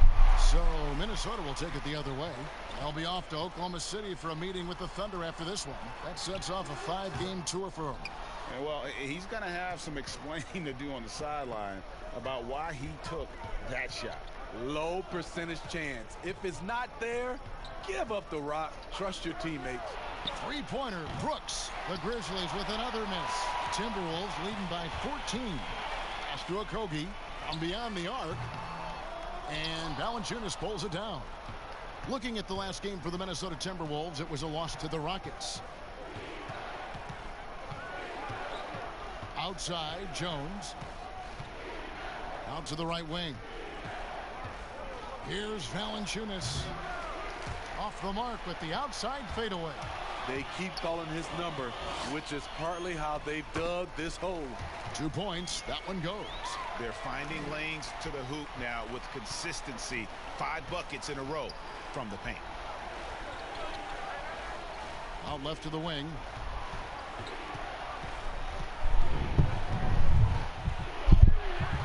The shot, no good. The Timberwolves go the other way with it. Here's Trier. They grab their own miss. Randall passes to Spellman. Just 5 on the clock. To the inside. And the shot goes in from Fultz. Fultz has got 4 points now in the quarter. I tell you, Fultz can turn it up on you quickly. Phenomenal at going into overdrive and scoring at an efficient rate. Anderson against Randall. Anderson's shot is off. Minnesota comes into this one following a loss to the Rockets in Houston. Okogie. Second shot opportunity. Tries yet again. And it's laid in by Randall. Randall's got 18 points in the game. Yeah, they're going to have a nice little run here. Some tough offensive sets. They want to turn it around. Yeah, right now you just need a bucket to get some momentum. Passes to Valanciunas. And that time, also a missed shot. And for his offense, this has just been a brutal period. 2 free throws coming up, and they call the shooting foul. And a quick look at how the Grizzlies' schedule is shaping up. On Saturday, they'll be matching up against Mike Conley and the Utah Jazz. And then on Monday, they'll be playing against LaMarcus Aldridge and the San Antonio Spurs. And Kevin, I think you have to look at this as an opportunity to take a step forward. Sometimes tough road trips can bring the best out of a team and bring you closer together. First one falls for him.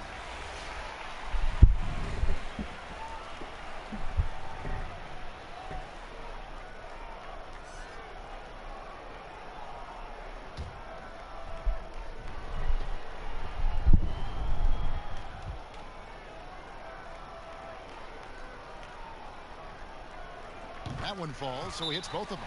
So timeout called here. The first for Memphis. Yeah, just looking to tighten up their defense in the paint. They've got to be better. It's a matter of want to. Helping out, contesting shots. You have to want to make the effort. And looking now at some numbers for Anderson. Some last season stats for him. Put up 8 points per game, 6 rebounds, and 3 assists. He's been making the right decisions and letting the game come to him. Solid play all around. He's not trying to take over necessarily. He's just taking what the defense allows and contributing to the cause. Now here's Jones, guarded by Fultz. And here's Anderson for 3. But they get it back. All the energy is on the other side right now, and every miss just makes it worse. You know what? This has always been a debate. Do you take the timeout, or do you let your guys try to fight through it? Randall left side.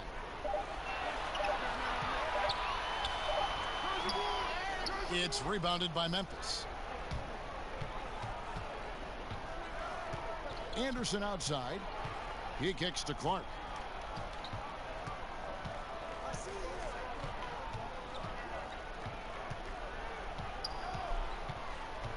And the whistle blows. It's going to be on Markelle Fultz. That is his first foul of the game. Some changes for Memphis. Justice Winslow comes in for Anderson, and it's Morant in for Jones.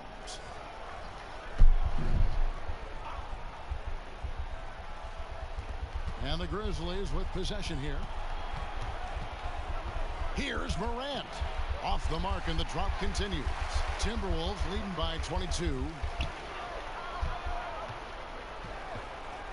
Here's Okogie. Back to Isaac. There's the pass to Okogie. Shot clock at 6.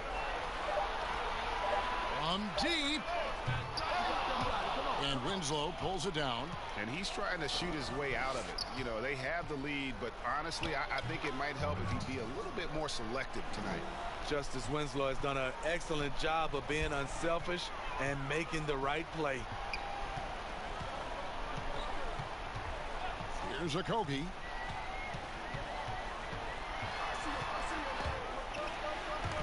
Stolen by Winslow.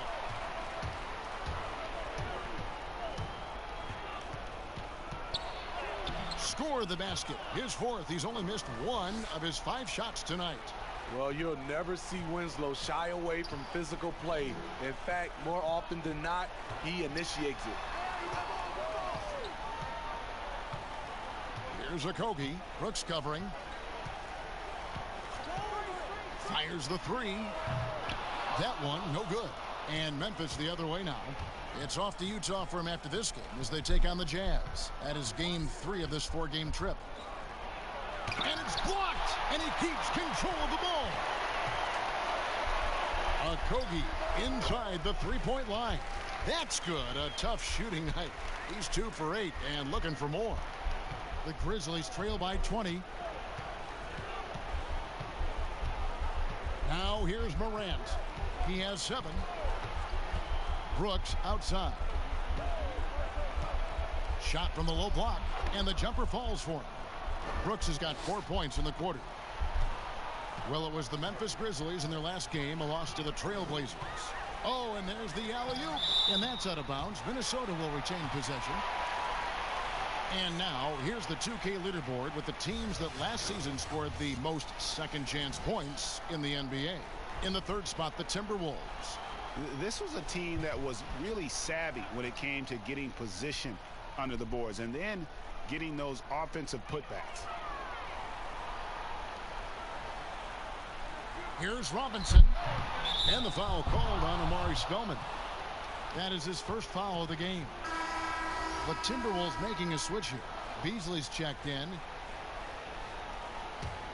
The Grizzlies trail by 18.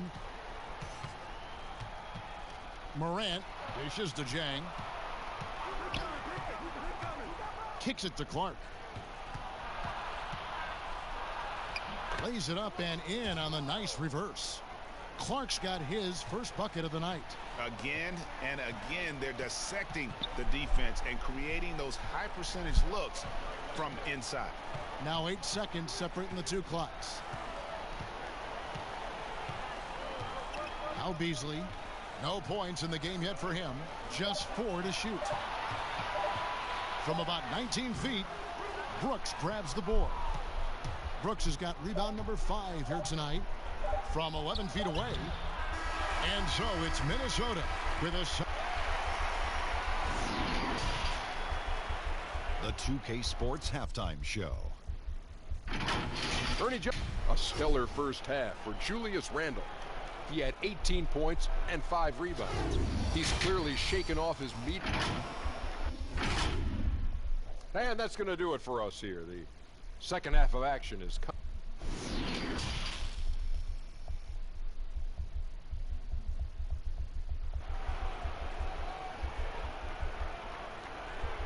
And with the second half upon us, we'll find out if this game becomes the route that it's threatening to be. We're seeing a tremendous game from Julius Randle. Yeah, it's been a great performance from him, really staying focused on quality shots. And many of those quality shots have been jumpers. A very high percentage of those in the first half. Jonathan Isaac is out there with Julius Randle. Then it's Malik Beasley. Then it's Robinson, and it's Fultz in at the point guard position. So that's the lineup for Minnesota.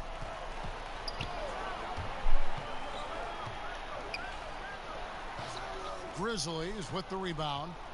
Brooks has got 6 rebounds here tonight. He dishes it to Morant from 13. Here's Valanciunas. Oh, he blocked it and deflects off the backboard. Isaac with the ball. He's been patient so far. Nothing on the scoreboard yet. Now here's Beasley. Defense is right there. The Timberwolves need to get a shot off here. And the rejection by Valanciunas. Brooks feeling it out a bit. It's stolen by Randle. And now the Timberwolves on the break. No good from Beasley. Starting the half with 3 straight misses. Not how they envisioned this one. A nice shot by Winslow. I don't know what's happening defensively, but they're not putting up any resistance.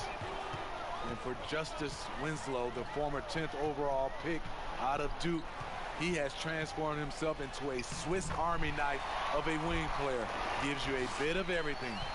Shooting at a high clip, he's found ways to get quality looks. Pass to Brooks. Now here's Valanciunas trying to get open as Brooks. And it goes out of bounds. That went off Robinson.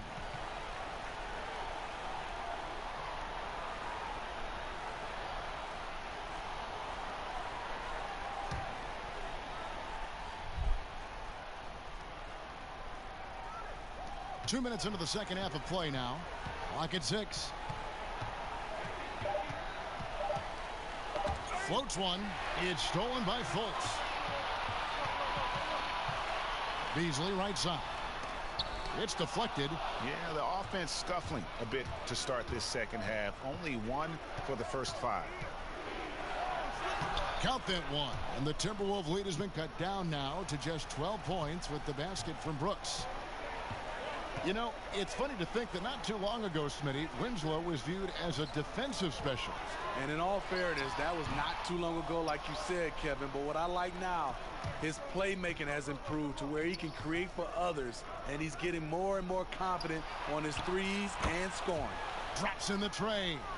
Unselfish basketball. Winslow, a more than willing setup man. Now here's Fultz. Not a lot of room, and he gets it to go. Fultz has got 21 in the game. I mean, already hot coming into the game. Is it fair to say he's hotter?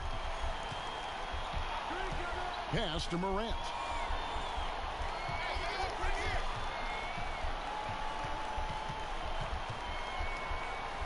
With the floater. A rebound by the Timberwolves.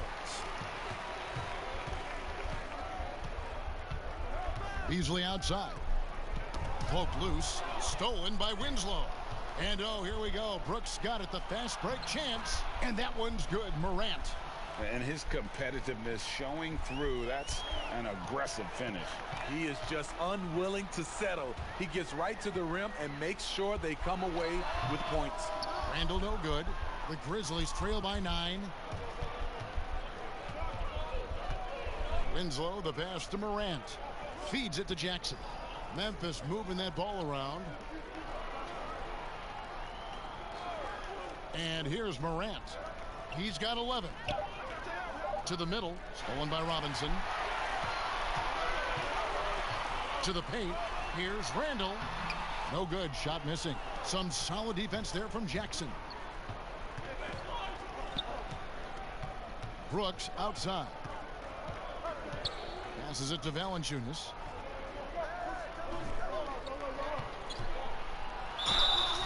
And foul on the shot, so he'll get a chance at the line. Well, when the game is decided and the clock is running out, the winning team shouldn't try to score.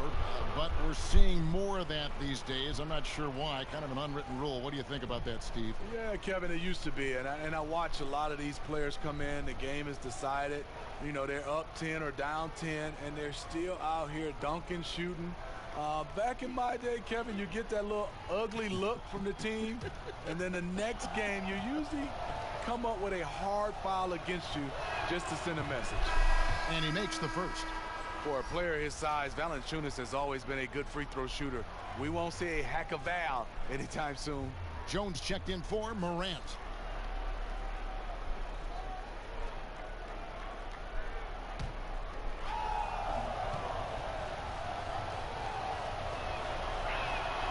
Valanciunas hits them both. Here's Fultz. He's got 21. Now the pass to Isaac. Here's Randall. On his 15th shot attempt, he makes his 9th basket. Shooting a healthy 60% tonight. Because of this great combination now where he can attack the rim and stretch the floor, Randall has many more big nights. Jones kicks to Valanciunas. And looking now at some numbers here for Randall. Great showing for him last season. He was around 21 points per game last year. 8 rebounds and 3 assists. And no secret, he can score the ball. #1 on the team last year. He loves being the go-to guy. You can see it in his swagger. And boy, he sure lit it up last season. The free throw drops for Valanciunas. So he makes 1 of 2 as the second one misses. And battling hard on the glass, they hold the advantage here so far. And Jones pulls it down. Memphis with the ball. They're on a 14-6 run.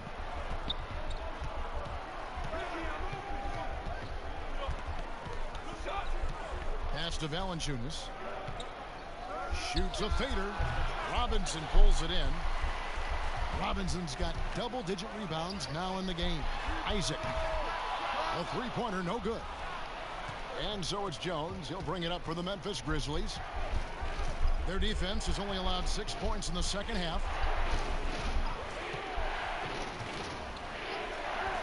Three-pointer. They get it back. Robinson with the block. And it's out of bounds. The Grizzlies able to retain possession here.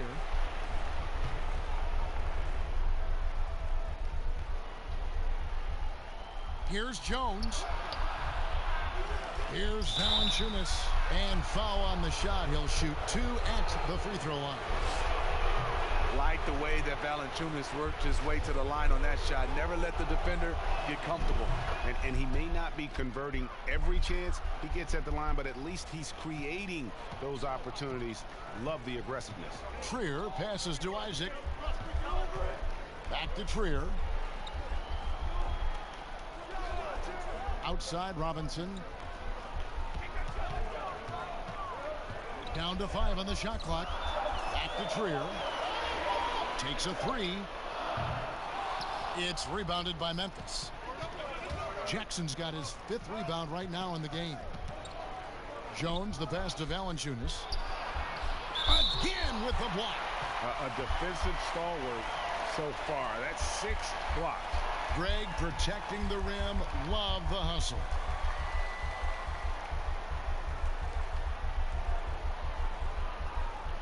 Brooks outside. Knocked away. 6 on the shot clock. Memphis needs to get off a shot here. Jones, no luck. Timberwolves leading by 7. Here's Isaac. And contact on the shot, so he'll be shooting free throws here. That's on Jaren Jackson.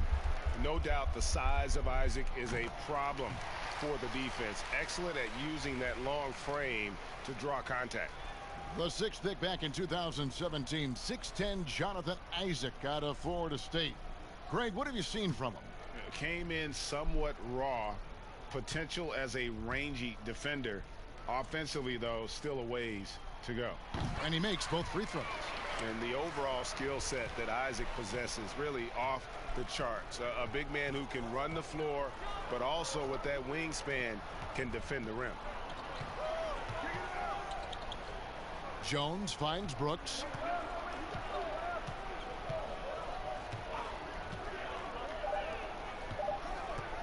He's covered by Isaac.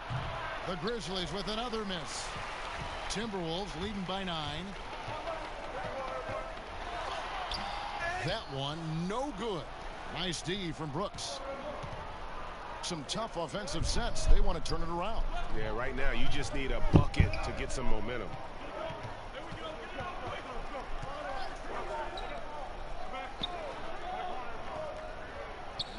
Pass to Valanciunas. Over Robinson. Valanciunas, good. Valanciunas has got 9. Well, he's given himself a chance. 6 shots he's gotten up this quarter, but only able to convert on one of them. Defended by Jones. Passes it to Trier. Drains it from beyond the arc. 5 points in the game. How can you forget about him? I mean, he's not going to miss that open of a look. Outside, Jones.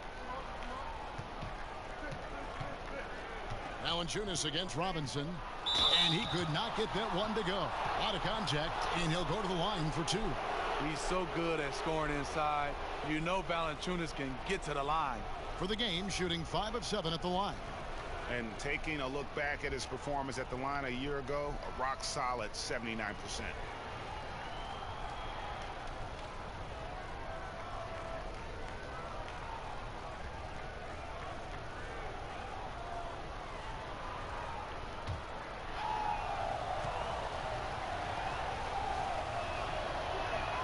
And the first one drops. I love how hard he's playing, really, since the break. All the defense can do at this point is foul him.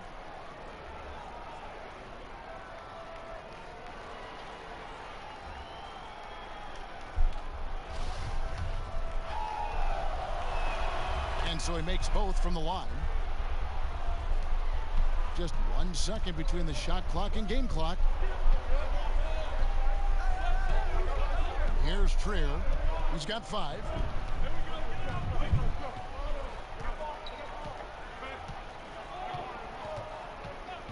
Five to shoot. From deep 3-point range. The shot missing. The third quarter comes to a close. Minnesota on top. They lead by 8. And we're just moments away from the start of the fourth quarter. Stay with us.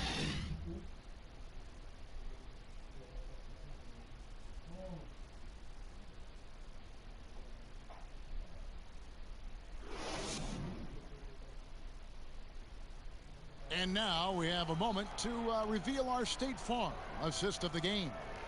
Yeah, and I like the fact we get to see this pass one more time. A magnificent feed, and you love to see your off guard taking over the playmaking duties with this much skill. Very unselfish. If you appreciate teamwork, this is the kind of play that will get you up out of your seat. And this is it. Glad to have you along for this fourth and final quarter. Taking a look at the Grizzlies. Jackson and Valanciunas, they're in the middle. Jones is out there with Brooks. And it's Anderson in at the three, the small forward. The D just kind of stepping aside and letting him get to the rim. There's a reason, GA, the lead is what it is right now. It's a backbreaker for your defense, giving up easy buckets like that. Jackson kicks to Anderson. Back to Jackson. That shot off, and Minnesota now the other way. Defended by Jones. No good that time. Some solid defense there from Jackson. It's Brooks on the wing. He's covered by Isaac. Jones looking for an opening. Robinson with the block. Now here's Isaac, defended by Anderson, and that one is good. And always seemingly under control is Isaac.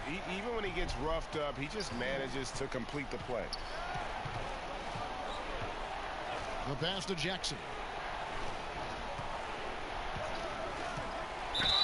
And that one clearly a foul. Gets the whistle, and 2 shots coming up. The second youngest player in the NBA last season. Jaren Jackson Jr. with an immediate impact. The sky is the limit for this young man. The free throw drops for Jackson. And the 4th pick in the 2018 draft, Jaren Jackson Jr. with Smitty, tremendous potential. You know what, Kevin? He's a unicorn. He makes threes, he blocks shots, and he defends out to the three-point line. An ideal modern big man. And the Grizzlies making a change here. Morant's checked in. Here's Fultz. That one doesn't go. And Memphis the other way now. And blocked. That one goes careening off the glass. Staying connected, timing his jump perfectly. Randall showing he can make plays at both ends. Fultz the pass to Isaac. Here's Randall. And the rejection by Jackson. Here's Morant. Rebounded by the Timberwolves. Robinson's got rebound number 13 with that last one. Here's Okogie. Brooks covering. Another miss by Minnesota. Trying to finish out the game strong. You have to recognize who has the hot hand and get him the ball. Now here's Morant. Tight defense on him. Valanciunas. Some solid defense from Robinson. And not allowing the shooter even an inch of breathing room on that one. And you know, we always talk about this. Just changing the shot can be just as effective as blocking it, even though it's less spectacular. Count that one. And the Timberwolves lead has been cut down now to just 6 in the basket from Brooks. And it's Fultz with the ball for Minnesota. So far in the 4th quarter, they've allowed just 6 points. And to get open is Robinson. And here we go. The Grizzlies on a fast break. Anderson with the ball. And it's sent back by Isaac. Here's Fultz. That shot is good. He's taken 15 and made 10 from the field tonight. Oh, the athleticism from Fultz is off the charts. Turns on the jets whenever he's taken off towards the basket. Pass to Valanciunas. Minnesota with the rebound. Great defensive effort, just saved a basket. You know what? This is why you never give up on a play. You don't know what's going to happen.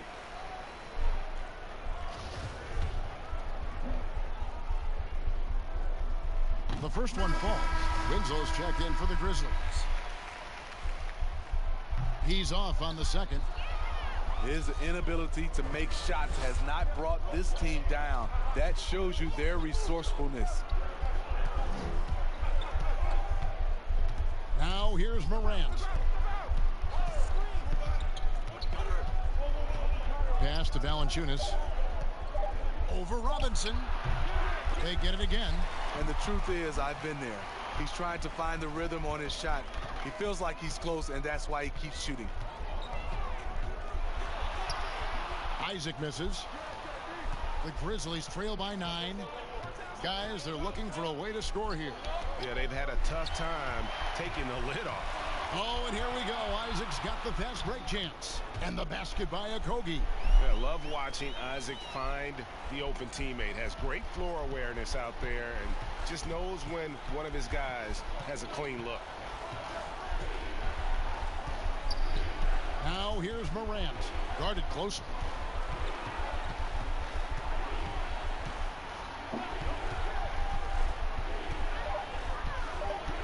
Looking to get it going. The Grizzlies with another miss.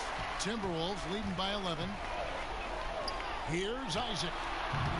Off the mark there with the three-point shot. Passes to Brooks. And he takes the fantastic lead pass up strong for the slam. And that's a little lack of fight at the defensive end. Absolutely. At least on that slam, you're right. That's one way to let a team back in the game. Yeah, defensively, your mantra at this point has to be no easy buckets. And now the presentation of our Jordan player of the game, Markelle Fultz. And his focus, guys, has been laser sharp, and his touch from the field, flawless. The teammates have worked hard to get him the ball in some good positions, and boy, has he rewarded them with a spectacular shooting performance. Great call to keep running all those sets for him. He doesn't take over games like this very much, but it's always possible. And when he does, here at home, these fans love it. Let's go now to the sideline and catch up with David Aldridge. Well, over the break, I listened in on Ryan Saunders' huddle. He said, guys, we don't want to play hero ball. We don't want to take threes that aren't there.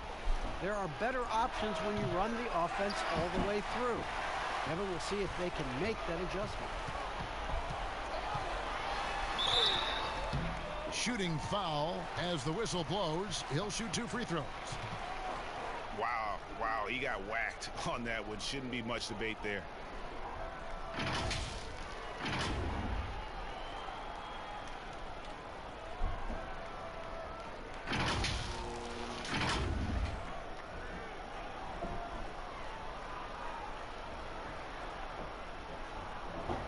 Shooting 2.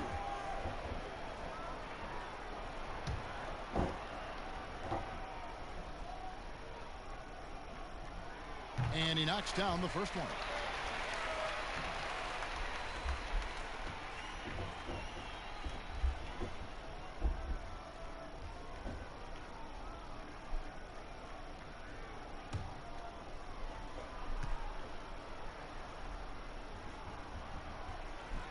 Both good from the line that time.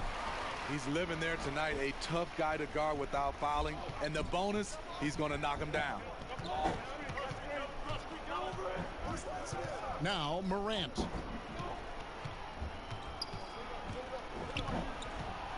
Here's the floater. And the whistle blows. It's going to be on Jaren Jackson. And that'll be his 3rd foul so far.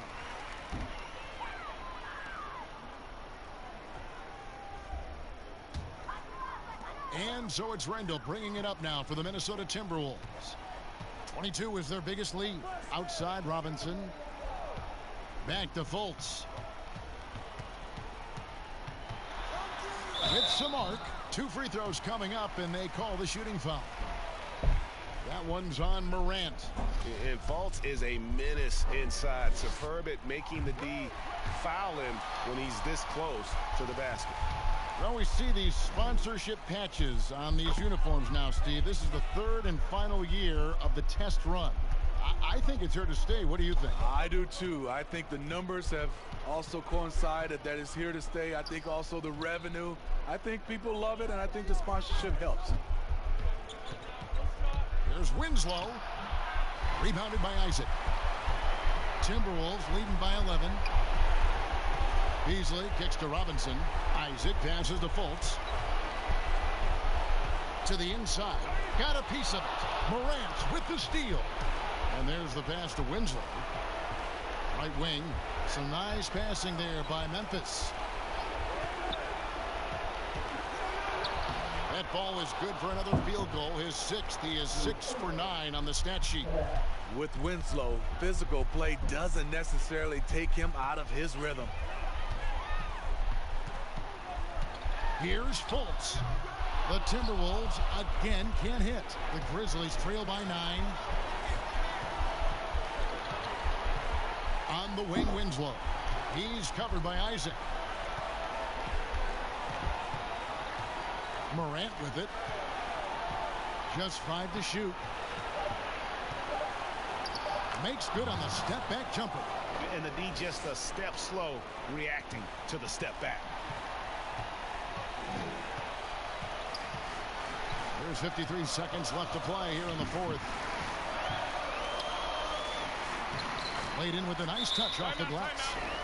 And the Timberwolves lead by 9. And Fultz isn't bashful inside. He feels at ease shooting in the paint. Timeout called. The Grizzlies. They're trailing by 9. 46 seconds left in the game.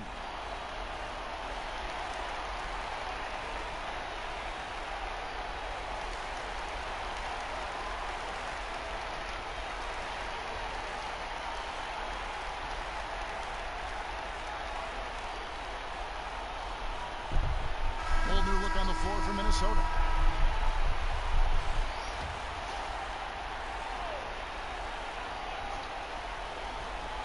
.46 seconds left in the 4th quarter.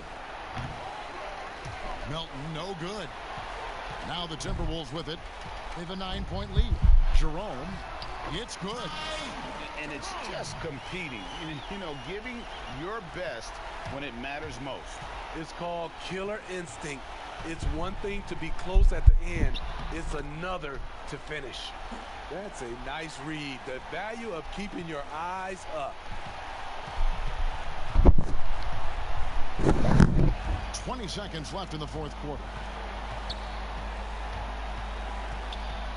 Here's Ntilikina. Here's Spellman. Misses the 3. And here we go. The Grizzlies on a fast break. That's to Melton. Fires the 3. And no good that time. And so the Timberwolves take the win. A confident win, and one where they clearly showed the greater effort. Yeah, I mean, it was a solid performance, particularly here at home. And I think they built off that edge of being here and playing with just a little more confidence than their opponent. And a chance now to send it over to David Aldridge, standing by courtside. David. Thank you, David. Great interview once again. And that's going to do it tonight.